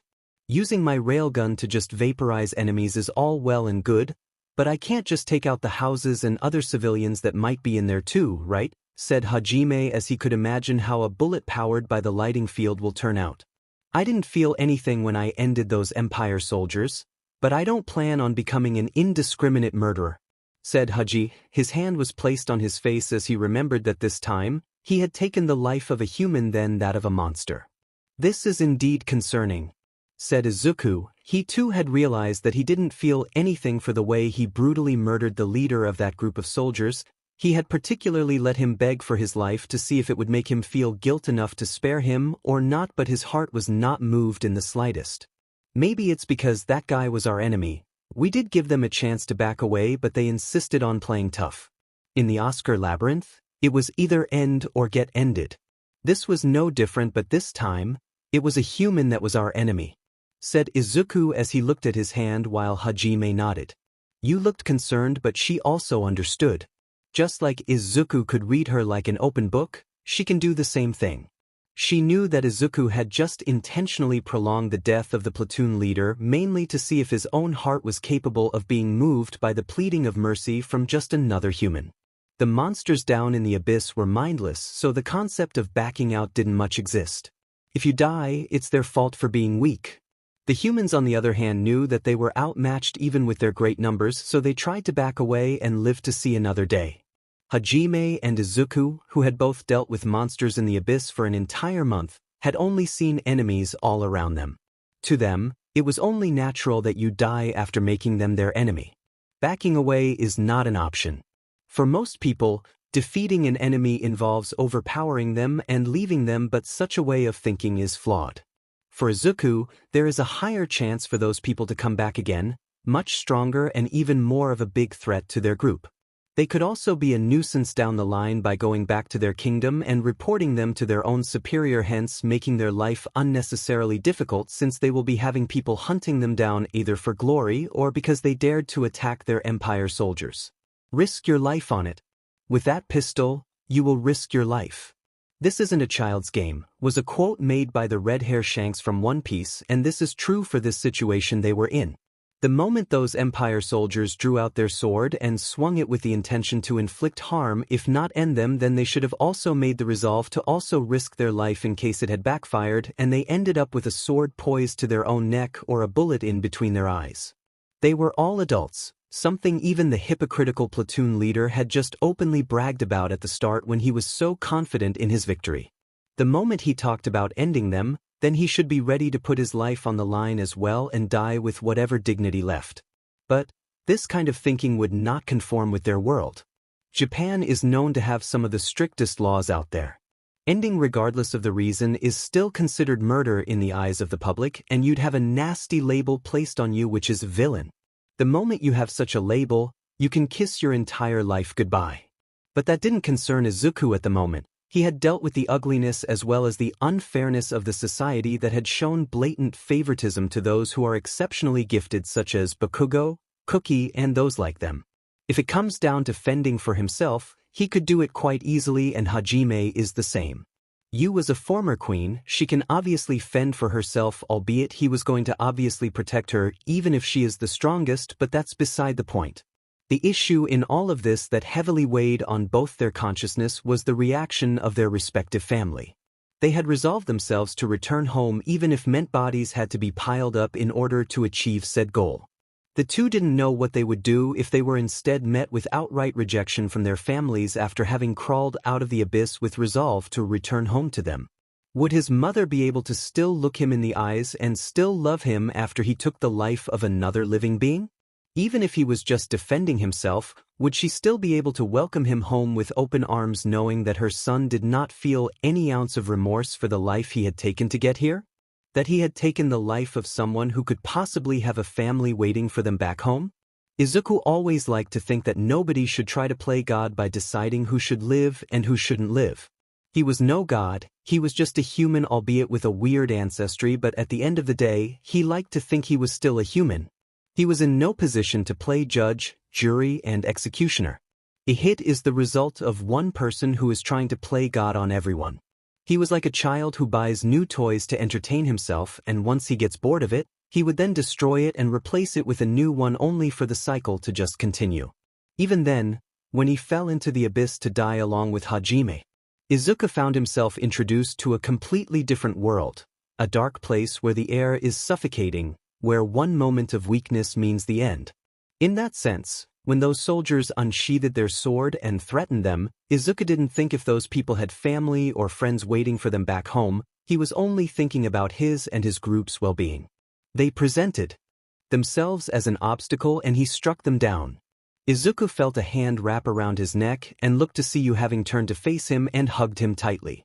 Izuku was surprised, but he remembered that even if for the worst-case scenario that his mom had rejected him, he still had Yu who loves everything about him. "We're together," said Yu with resolution in her voice and eyes. It was only 2 words, but it spoke Yu's true feelings. She was telling him that regardless of what he ends up becoming, Yu herself will follow him to the depth of hell for his sake. It moved his heart. The same heart that wasn't moved by the notion of taking human lives was deeply moved by those beautiful words. He hugged her back tightly at that while burying his face in the crook of her neck as he inhaled her scent deeply while she rubbed the back of his head in a gentler manner. "I'm glad I have met you, Yu. Thank you for loving me." "I love you," said Izuku, speaking his true feelings towards the former vampire queen who mended his heart back. "And I love you too," said Yu. She was taken aback by such words from Izuku and it made her cheeks reddened. She was happy to have the position of being Izuku's beloved wife. "I am Yu, a woman who would never abandon her husband in his times of need," thought Yu in her own head. Even if her own mother-in-law were to abandon Izuku, Yu is a woman who will follow him till the end of the universe itself. Even if Izuku loses his family in the form of his mom, all she has to do is give him an even bigger loving family by giving birth to their children, and she will create an even bigger home for him where they will spend eternity together. Shay was trying to imitate Yu's example and tried to do the same for Hajime, who for once allowed her to hug him like this, albeit he was still acting like a tsundere, but Hajime was definitely taking glances at the rabbit ears that were moving hypnotically. "Excuse me, could you maybe tell me more about yourselves?" asked Shay in curiosity. With everything that happened so far, Shay didn't have the chance to know her tribe's future saviors. The earlier incident with the soldiers had made her realize how insensitive she was towards them when they were helping her own tribe.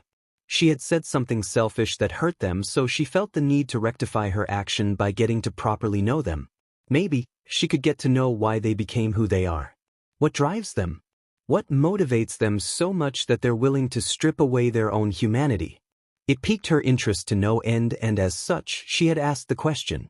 Like, why you're traveling together? Or what you three have done so far. "I want to know more about you three," said Shay with a smile as she peeked from behind Hajime while trying to take a glimpse at his face. Izuku and Hajime glanced at each other but nonetheless decided to entertain the useless rabbit, but they weren't going to tell her everything. Nonetheless, the vague story they gave her was enough to move Shay into tears. "Hick, you poor things," said Shay as she actually cried for them while Izuku got veins on the temple of his forehead. "Did they just all get pitted by a useless rabbit? Compared to you three, I've practically been blessed. How could I have been so pathetic?" Shay wept, which even annoyed Hajime. Why was she even crying? Such a thought passed through Hajime's head. Suddenly, Hajime found his overcoat shifting and glanced back only to see Shay wiping away her tears and her snot on his very cool-looking overcoat that he liked the most, and got angry as a result. "What the? When did you?" Hajime shouted, but Shay gave a fierce glare filled with determination. The glare was not intimidating in the least, but for Shay Holia, this was the look of her resolve and determination. "I've made up my mind.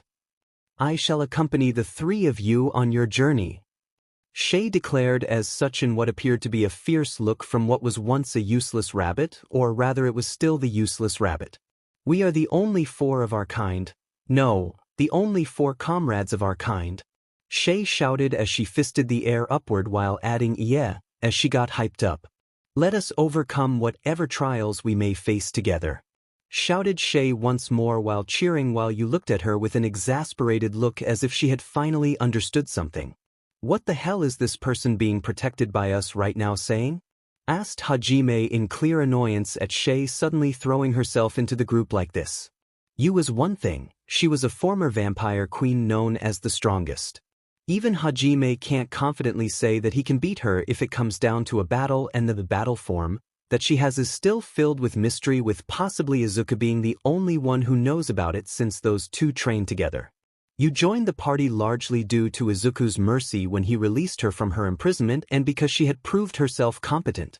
You is also largely alone since her entire race was wiped out completely 300 years ago, so she only had Izuku while Shay still has her tribe who went through hell for her. Besides, the desperation in Shay's voice was very obvious. A demi-human walking around in human towns and cities without a slave collar around her neck is asking for trouble, as she won't be allowed to enter places unlike if she had a master. Shay had seen Izuku, Hajime as well as you as her ticket out of here, using her own gratitude towards her tribe's saviors to convince her family to let her leave. She largely wanted to help, of course, but she felt that if the root of her tribe's problems was removed, which is hers, then they would be able to live with peace in mind. As such, she had thrown herself onto them. It was irritating and very stupid, especially coming from a person who can't even fight on her own. What a cheeky bunny. Yu's monotone voice cut deep in Shay, who didn't expect such a response. She had expected a more welcoming approach like, "Welcome to the party, comrade. Once you were done making sure your family was safe, you were planning on leaving them anyways, weren't you?" asked Hajime, already knowing that this was the case.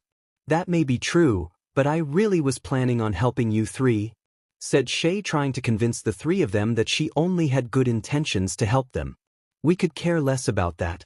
Also, we doubt that someone like you would be of any help to our party in the first place. You and your entire tribe can't even fight even when your life's on the line. Izuku rebuked her harshly while Shay stiffened.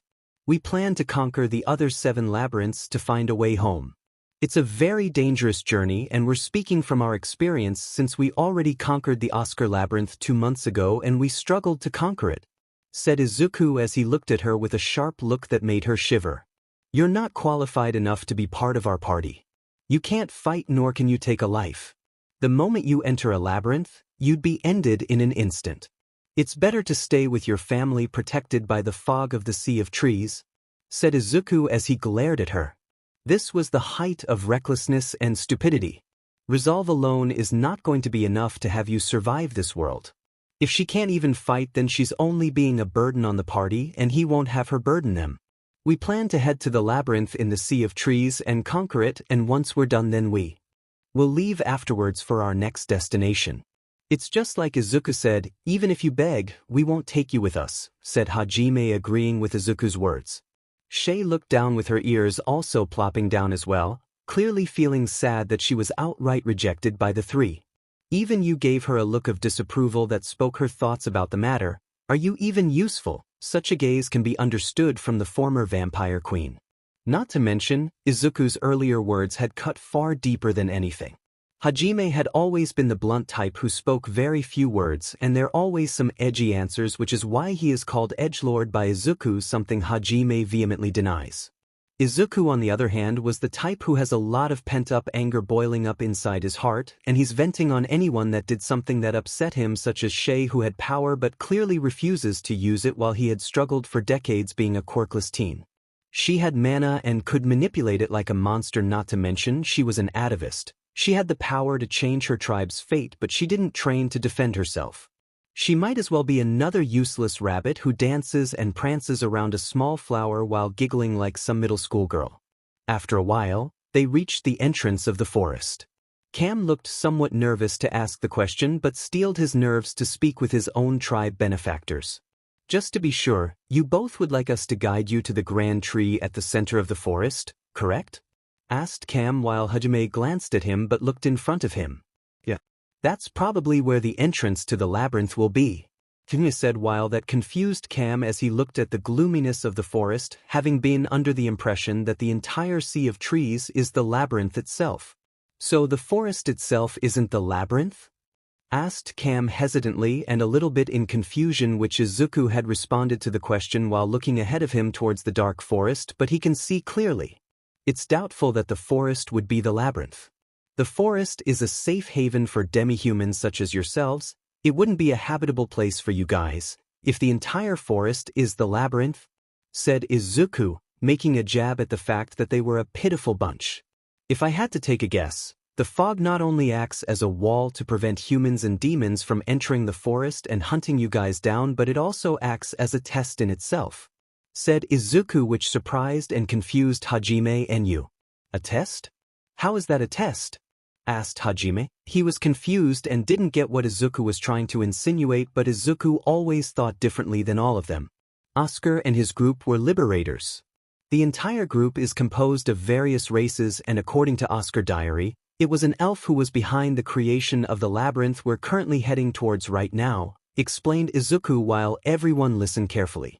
They weren't just humanity protectors, but rather they wanted to protect the free will of every race living in Tortus. Since only demi-humans can navigate the fog in the forest, it all depends on us convincing a demi-human to escort us there, explained Izuku, and it suddenly hit both Hajime and Yu in the face as they understood. I see.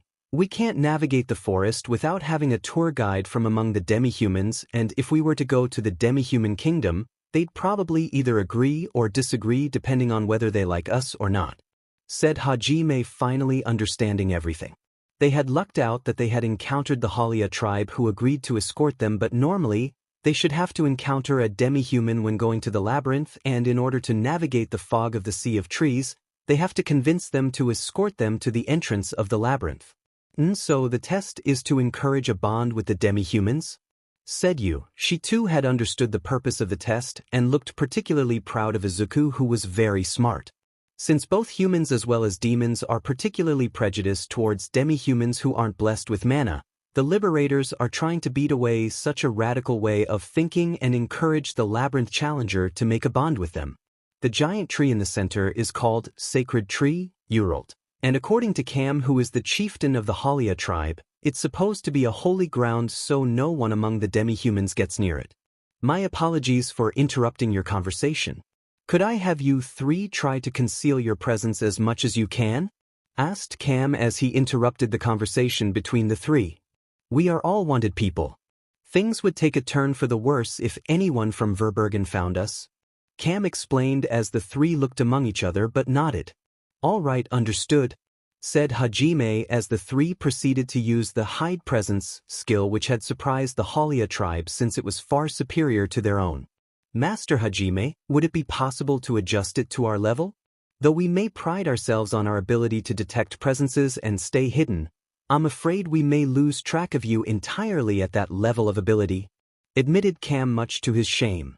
In the first place, although their specs are lower, the Holia tribe excel in steal operation and search operation using sound, which is due to their rabbit ears. If it was a typical place, the Holia tribe would be able to find them, but inside the sea of trees, even with the Holia tribe's specialty, they might be unable to find them. Izuku and you had just realized that from the start and had mastered hide presence to such an extent that they could control it to allow those from the Holia tribe to be able to detect them just enough so they wouldn't lose them in the forest. My goodness, it looks like the Holia tribe have truly lost face now, said Cam with a smile, trying to hide his shame that his tribe's specialty was just surpassed by the three. After that, the group had started to walk with Cam taking the lead since he was naturally the chieftain and due to demi-human being the only one who can navigate through the fog. Throughout their journey deep inside the forest, they were met by quite a few demonic beasts that tried to attack them. The Holia tribe instinctively wanted to escape using their tribe's specialty, but with Hajime, Izuku and Yu around, it was unnecessary. Bullets pierced through the heads of the monster while others were easily torn to shreds and wind-cutting blade spells tore through the demonic beasts. The three were definitely proving that they were strongest. At first glance, the three looked like they fought individually on their own, but there was a great level of teamwork. Hajime's pursuit skill allowed him to control the bullets. Any that got too close to one of their blind spots was dealt with. Izuku had no opening to be exploited in the first place, as he easily dispatched the monsters before they could even register their deaths. You had acted as the support who stood behind them to protect the Holia tribe while at the same time offering help through her arrays of spells. Shay's ears plopped down, dejectedly feeling depressed. Seeing the teamwork between the three along with their individual skills had further reminded her of Izuku's harsh words from earlier, especially when she ended up being saved by Hajime after a monkey monster had almost attacked her. Shay looked at Yu, who was cool, calm and composed. Shay at the start didn't think that Yu was particularly strong. By that she didn't think that she was close to being on the level of those two monsters, Izuku and Hajime, but she was proven otherwise. As they got closer and dealt with the obstacle, it seems that either they had attracted too much attention through dealing with the monsters of the demi-humans in this forest are naturally good at sensing intruders when they reach a certain radius. However, after several hours passed since they had entered the sea of trees, innumerable presences that can't be compared to before can be felt. Izuku as well as Hajime and Yu had stopped their advance. The ending intent coming from the forest can't be compared to the demonic beasts they encountered before. Cam and his tribe start to restlessly search for their location, but at one point they seem to have recognized this particular presence. It can't be, of all people, why them? Questioned Cam with a sour look on his face as he realized why they were caught and seemed to curse his tribe luck in being caught by those particular people. Trump. Such an ominous sound was heard by the Holia tribe, who felt a shiver go down their spines. It was muscular demi-humans with ears and tails similar to a tiger. It was the Tigerman tribe. Don't move. Why are there two humans here? Shouted what appears to be the leader of the group of Tigerman, which had made the Holia tribe freeze, unable to know what to say or do in this situation. Two humans, so they can tell a human from a demon and monster, or what? Or is it because I'm possibly part human so they had only sensed that part? Thought Izuku to himself in deep interest. Izuku still has no idea if he is half or quarter demon, but he instinctively knows that he's a half demon. Not to mention, Hajime is also half monster. They may have only sensed the human part, or maybe they just had assumed based on their appearance. If they had assumed based on their appearance, then those people are racist as F, and it seems he may not get along with them at all. The large group of Tigerman tribes didn't intimidate him, he was going to domesticate them soon enough. Cam was at a loss of words as he sweated nervously and body stiffened as he looked at the Tigerman who had done the questioning, but it didn't seem that Cam needed to say anything since the Tigerman had noticed Shay, who tried to blend away from their sight. A blue-haired rabbit girl, you must be the Holia tribe from the reports, said the leader of the group of Tigerman as he set his sights on Shay, who turned her gaze away quickly once she had realized that she had been found. You're a disgrace to all the beastmen, sheltering a taboo child such as her. And now you bring humans into our midst?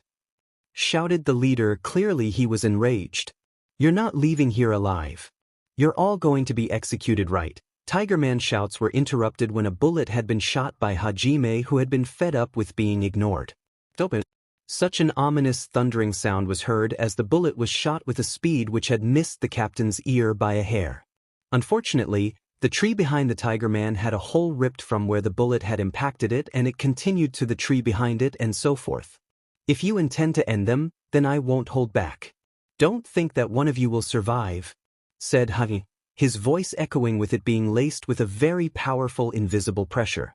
This was a skill that Hajime had particularly obtained down in the abyss. It was a skill called pressure that directly applied physical pressure onto the enemy. It was a very dangerous technique, and for the Tigerman, they were feeling the pressure. The Tigerman face was stiff as he looked behind him to see the aftermath of one attack made by one of the humans. The other Tigerman present, who are his own subordinates, all had the same expression.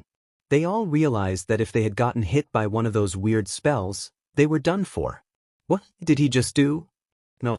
More than that, this power, is he really human? The captain pondered as he realized that he may have been wrong in his assessment. Either face us and die a very meaningless death, or leave now and go back home. Your choice, Hajime said. His voice was heavy, which had broken them from their own thoughts. Those useless Holia are under our protection. They owe us a debt. We have no interest in the slightest in you demi-humans. If we harbor any intention to bring harm to your race, well, you can tell that you stand no chance to oppose us, said Izuku as he too released his own pressure, but it was far more potent than that of Hajime's own. The feeling of dread was something that all Tigerman present had felt deep in their own hearts. Even the Holia who didn't have Izuku and Hajime pressure directed at them were shaking heavily, with some of them soiling their pants from the fear they had felt. Why you lot? What are you after? Asked the captain while gritting his teeth. He was sweating nervously, but he couldn't let his pride get in the way. The life of his men is dependent on how he handles this situation, as they all have their own family back in Verbergen. For the first time, he decided to instead negotiate than to go on the attack like he tried to do earlier. It was a wise decision, something he should have done from the start, but he was ignorant. He hoped in his heart that those two were in the mood for negotiation. Our goal is to conquer the 7 labyrinths. The entrance to one of them may be in the sacred tree Uralt, said Hajime, lifting his own pressure as he talked with the captain of the Tigerman. What are you saying? The forest itself should be considered one of the great labyrinths, said the captain with a confused look. To him, this forest is the labyrinth itself. The labyrinths are trials left behind by the Liberators themselves. Any one of you beastmen can make it to the deeper part of the forest, right? That doesn't make for much of a trial, said Hajime as he explained his reasoning, but that only confused the Tigerman. Liberators? Trials? I don't know what the hell he's talking about, but he knows something. The Tigerman thought with his fist clenched and trembling as he thought on what to do. Should he still attack and suffer the consequences by getting ended? Or should he let them go? If he let them go, he'd be considered a traitor to his people for allowing humans to roam around their forest.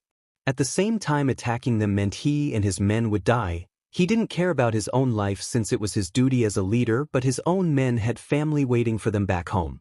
So you don't mean harm to my country or its people? Asked the Tigerman with a trembling hand and face looking like he was swallowing a sour lemon, which made his face look bitter. We have nothing to gain from harming you demi-humans, We bear no grudge against you or your kind as long as you don't intend to provoke us in the very first place," said Izuku, who answered in place of Hajime. "Then I do not mind letting you visit the Grand Tree," said the Tiger Man with his teeth clenched and resolved to do the right thing for the sake of his men and for the country as a whole. "Captain, something like this is completely unprecedented. One of the Tiger Man tried to complain about the decision made by the captain, but he was quickly interrupted by the captain himself. "But it's a decision I've made to protect the lives of my subordinates. I wish to ask for instructions on how to proceed from my own country," said the captain. It was a wise choice. This way, he wasn't doing anything that would make him a traitor to his people, since he'd be going to the highest authority in Verbergen, which are the elders themselves, and at the same time getting his own men out of this mess. "The elders may know something about what you seek as well.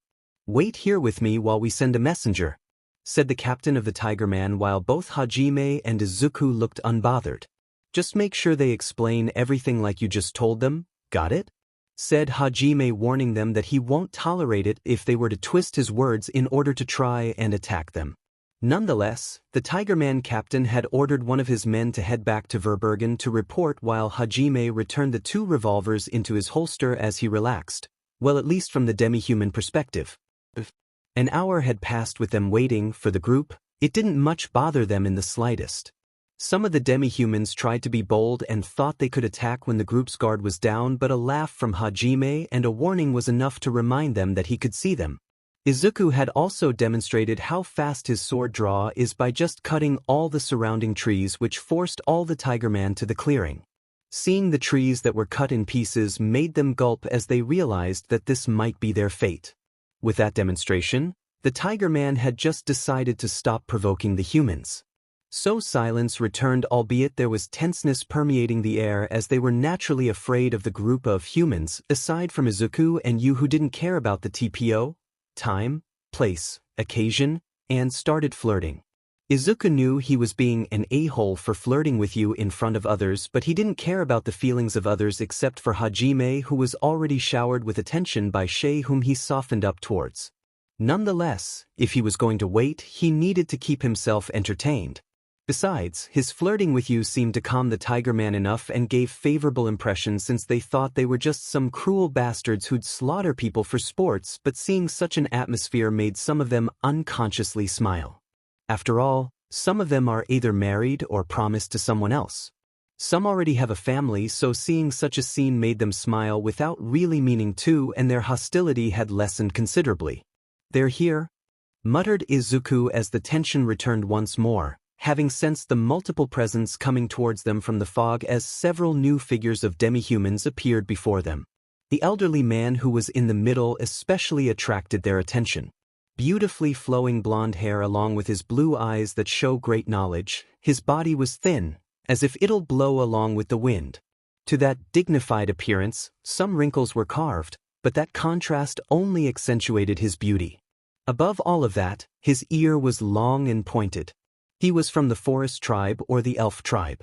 It was someone that you would unconsciously find yourself bowing your head to without even realizing it, but the current Izuku and Hajime would not bow to the elder, as he has yet to earn their trust. You was obvious. She was a former queen, so the elder was but a mere insect. "Fomo, are you that human? What is your name?" asked the elf elder as he looked carefully at the 2 young men standing before him with an intimidating presence. "Izuku. Midoriya Izuku," answered Izuku, simply not using his Sparta name because it was decided to avoid using it to not garner attention from anyone who could possibly know about it. "Hajime. Nagumo Hajime. You?" Hajime introduced himself as well before he directed his question back at the elder, albeit the way he asked had come out as casual and rude. Having heard Hajime's words, the surrounding demi-humans were like, "How dare you treat an elder like that?" and their resentments can be seen. With one hand, the man from the forest tribe calms them down easily and starts to introduce himself. "I am Alpharic Hypist, one of the elders of Verbergen." "Well then, I have heard both your requests, but before that, I have something to ask. Where did you find out about the Liberators?" asked Alpharic with a piercing gaze that was trying to ascertain the truth. "From the abyss of Orcus' great dungeon, one of Liberators, Oscar Orcus's hideout," answered Hajime without any hesitation, showing to the elder that there was no ulterior purpose. On his side, Alfaric was astonished, although it wasn't shown on his face. The reason is the word Liberator and Oscar Orcus name, only known by some of the elders. FOMO, from the abyss. I haven't heard it for a long time. Can you prove it? Asked Alfaric, because there is a possibility where the information was leaked by the upper layer of demi-human. Hajime revealed a very difficult expression. Because even though he was told to prove it, Hajime can only show his own strength, which would be considered abnormal for a human to possess and should be enough to prove it. Izuku looked at Hajime as if he was an idiot. Hajime, what about Orcus relics such as magic stones? Asked you while having an exasperated look, even though it was clearly well hidden by her, while Izuku decided to add his own. The ring. Show him Oscar's ring, that should be enough proof, said Izuku with a piercing gaze, while Hajime seemed to remember about the ring that they took from Oscar's corpse. That's right, if it was that, said Hajime as his treasure box glowed, and with a pawn, he clasped his hand, and he took out the magic stone with a quality that was unobtainable to the surface demonic beasts, then passed it to Alfaric. Thesis? Magic stone with such purity, I have never seen, Alfaric said in clear surprise, albeit being an elder enabled him to hide it quite well enough. The demi-human next to him didn't have such control, as he unintentionally raised his surprised voice. Now this. Once it was a ring that was used by Orcus? Said Hajime as he showed the elder the Oscar ring. Having seen the symbol carved into the ring, Alfaric's eyes were wide open. And he starts to breathe slowly to control his emotion. Indeed, certainly, you all have reached Oscar Orcus' hideout. Even though there are other things I want to ask. Or, for now it's okay for you to come to Verbergen. Ah, of course Holia too, said Alfaric, making sure to also include the Holia. Having heard Alfaric's words, not only the surrounding demi-humans but also Cam and his Holia tribe was surprised. Led by the Tiger Man, they had started to protest furiously. Well, that's only natural. One of the reasons is due to humans being invited to Verbergen. The other is due to the Holia tribe that also included the cursed child Shay were allowed entry to Verbergen after their treachery. They must be treated as guests. Well, they are qualified for that. Also, this is one of the rules that's been decided by the one with the elder's seat. Alfaric was quick to calm the surroundings with his stern look. Wait, why the hell did you decide our schedule? We are going to the Great Tree, also we have no interest in Verbergen. If there are no other questions, then we'll go to the Great Tree now, said Hajime, being the one to protest. Well, did you know? That is impossible, said Alfaric with a perplexed look and glanced at the Holia as if wondering if they had told them anything, but it looked like the Holia tribe could not be trusted. What did you say? Asked he, his voice rising in obvious anger. In the end, are you going to interfere? Is what Hajime thought, but it made Alfaric look perplexed. Izuku on the other hand understood that the elder was not stupid to just antagonize them, so his attention shifted towards Cam. He knew without a shadow of a doubt that either he hid something from them on purpose or he was an idiot and forgot which he bet on the latter. The fog around the Great Tree is especially thick, even demi-human will be lost there. But there are cycles when the fog becomes thinner, that's why you should go there at that time. The next time you can go will be in 10 days from now, said Alfaric as he explained calmly to avoid hostility. Even though it was supposed to be known by all of the demi-humans, said Alfaric as he looked at him, saying, to go there in such time, what were you thinking? Then Cam, the guide, was seen. Hajime, who heard this fact, finally understood and just like Alfaric stared at Cam. Speaking of Cam, Cam looked like he remembered such a fact.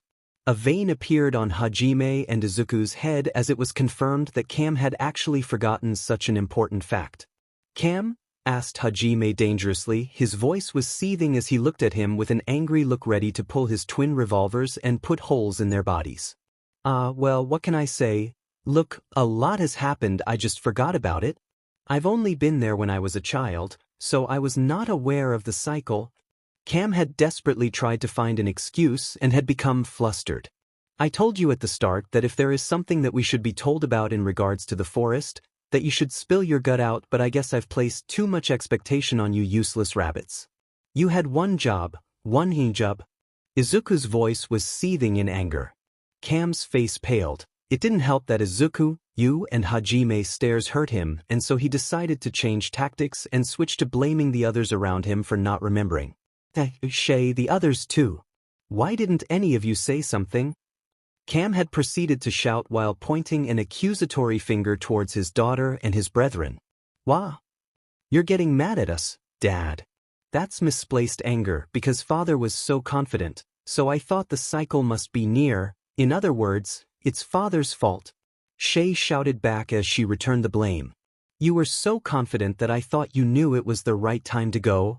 Another Holia was quick to shout supporting Shay as Cam was blamed. That's right. We thought it was strange, but you sounded so sure. Another Holia was quick to add on the previous comment made by his brethren while Izuku, Hajime were seething while Yu's crimson eyes became cold. I thought we were supposed to be family. This is joint liability. We're all responsible for this.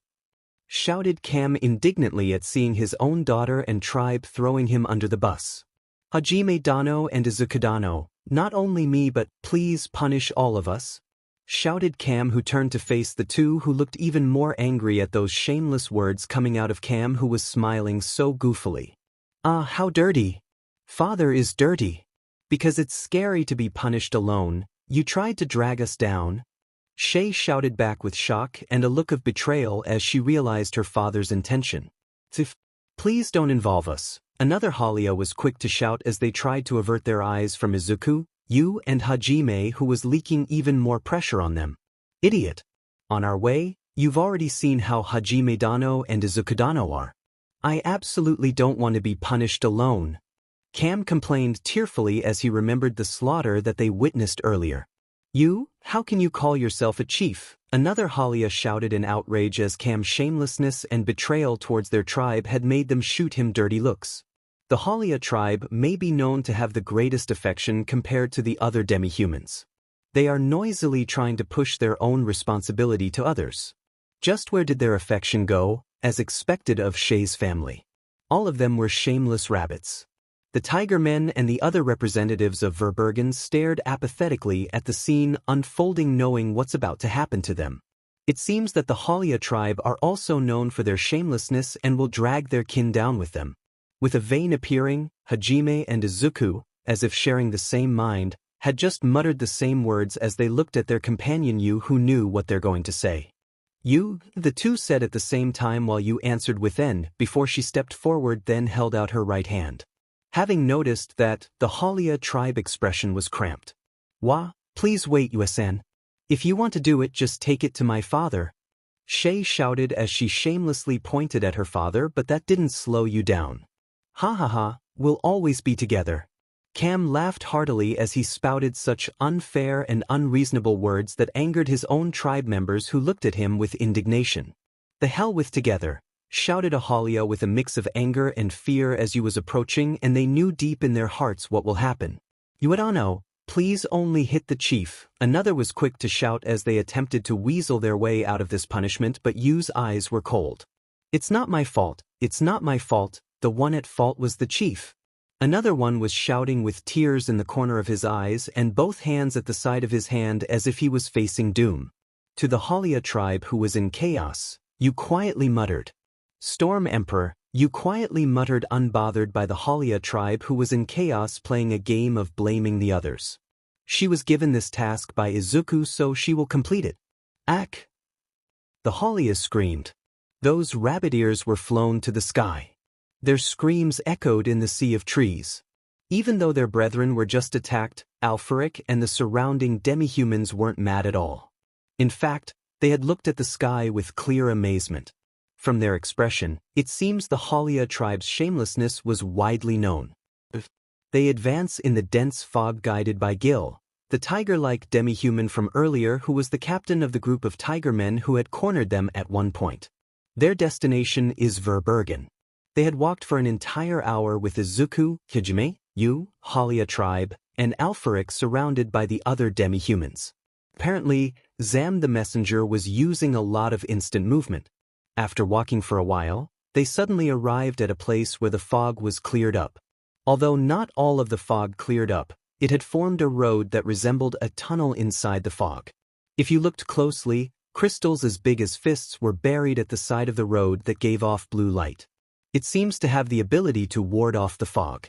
Alfaric seems to have been aware of Hajime's focus on the blue crystals and started to explain. That was something called Phedrain crystal. Even though we don't know the reason, fog and demonic beasts won't come near it. It was used to surround Verbergen and its surrounding villages. Well, it was relatives for the demonic beasts, explained Alfaric. I see. Well, it'll be depressing to be inside the fog all the time. At the very least I would want to dispel the place where I live, said Hajime, nodding his head in understanding. It seems there won't be any fog in the town inside the Sea of Trees. It was good news because they had to wait for 10 days inside the Sea of Trees due to the incompetent Holia who failed to inform them of a very vital piece of information. You, who feels the fog is depressing, seems to be very happy after hearing the conversation between the two. Izuku hardly cared about the fog since it didn't hinder his sight in the slightest, but he had to agree that the fog did look a little bit depressing. In the meantime, before their eyes a huge gate can be seen. It was made by thick trees intertwined forming an arch, while a pair of wooden doors were placed at a span of 10 meters. The natural wall of trees were there at the minimum height of 30 meters. It gave off the magnificence suitable for a demi-human's country. Gil gave the signal to the demi-humans who seemed to be the gatekeepers, then the gate opened slightly with a heavy sound. From the top of surrounding trees, piercing glances were directed at Haji, Izuku and the others. It seems they can't hide their agitation for the fact that humans were coming. Without Alfaric, they'll surely get into trouble with only Gil's assistance. Perhaps, the elder came out by himself after predicting that this would happen. After passing through the gate, there was a different world. There were a lot of huge trees with a diameter of 10 meters. Inside the tree was the dwelling, and from the open space of the tree trunk that looks like windows was overflowed with light of lamps. Dozens of people can be seen walking on the corridors made of thick intertwined branches of trees. On the big vines of trees, there are elevator-like things using the pulley. Also there is a huge wooden waterway that is set up to hang between trees. The tree itself has a height of around 20 stories.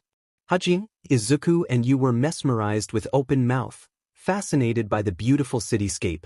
The sound of cough, Gohan were heard. Apparently, they didn't notice that they are stopping. Alfaric tried to bring back their consciousness.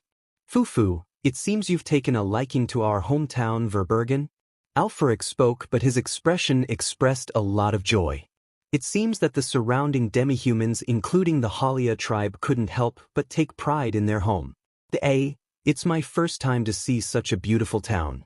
The atmosphere is good, truly a town which splendidly harmonizes with nature, said Hajime, being honest in praising the place. Agreed. It's not every day we see a kingdom built inside the forest using nature. It has this beauty to it that can't be described with words. Izuku was also quick to praise the place. Beautiful. You said, mesmerized by the place. It seems that Verbergen had this atmosphere and beauty to it that can't be put to words. It also sets it aside from the other kingdoms. Having heard such straightforward praise without any falsehood as expected, it made the demi-humans a little surprised.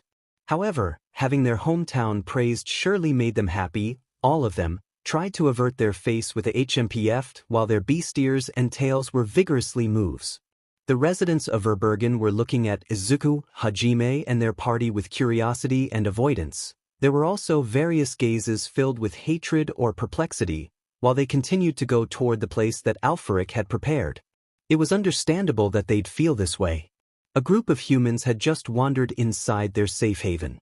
If it weren't for the presence of the elder, surely they would have attacked the group of humans and chased them outside their homes. You really slept like a baby, said Izuku as he hovered over Hajime,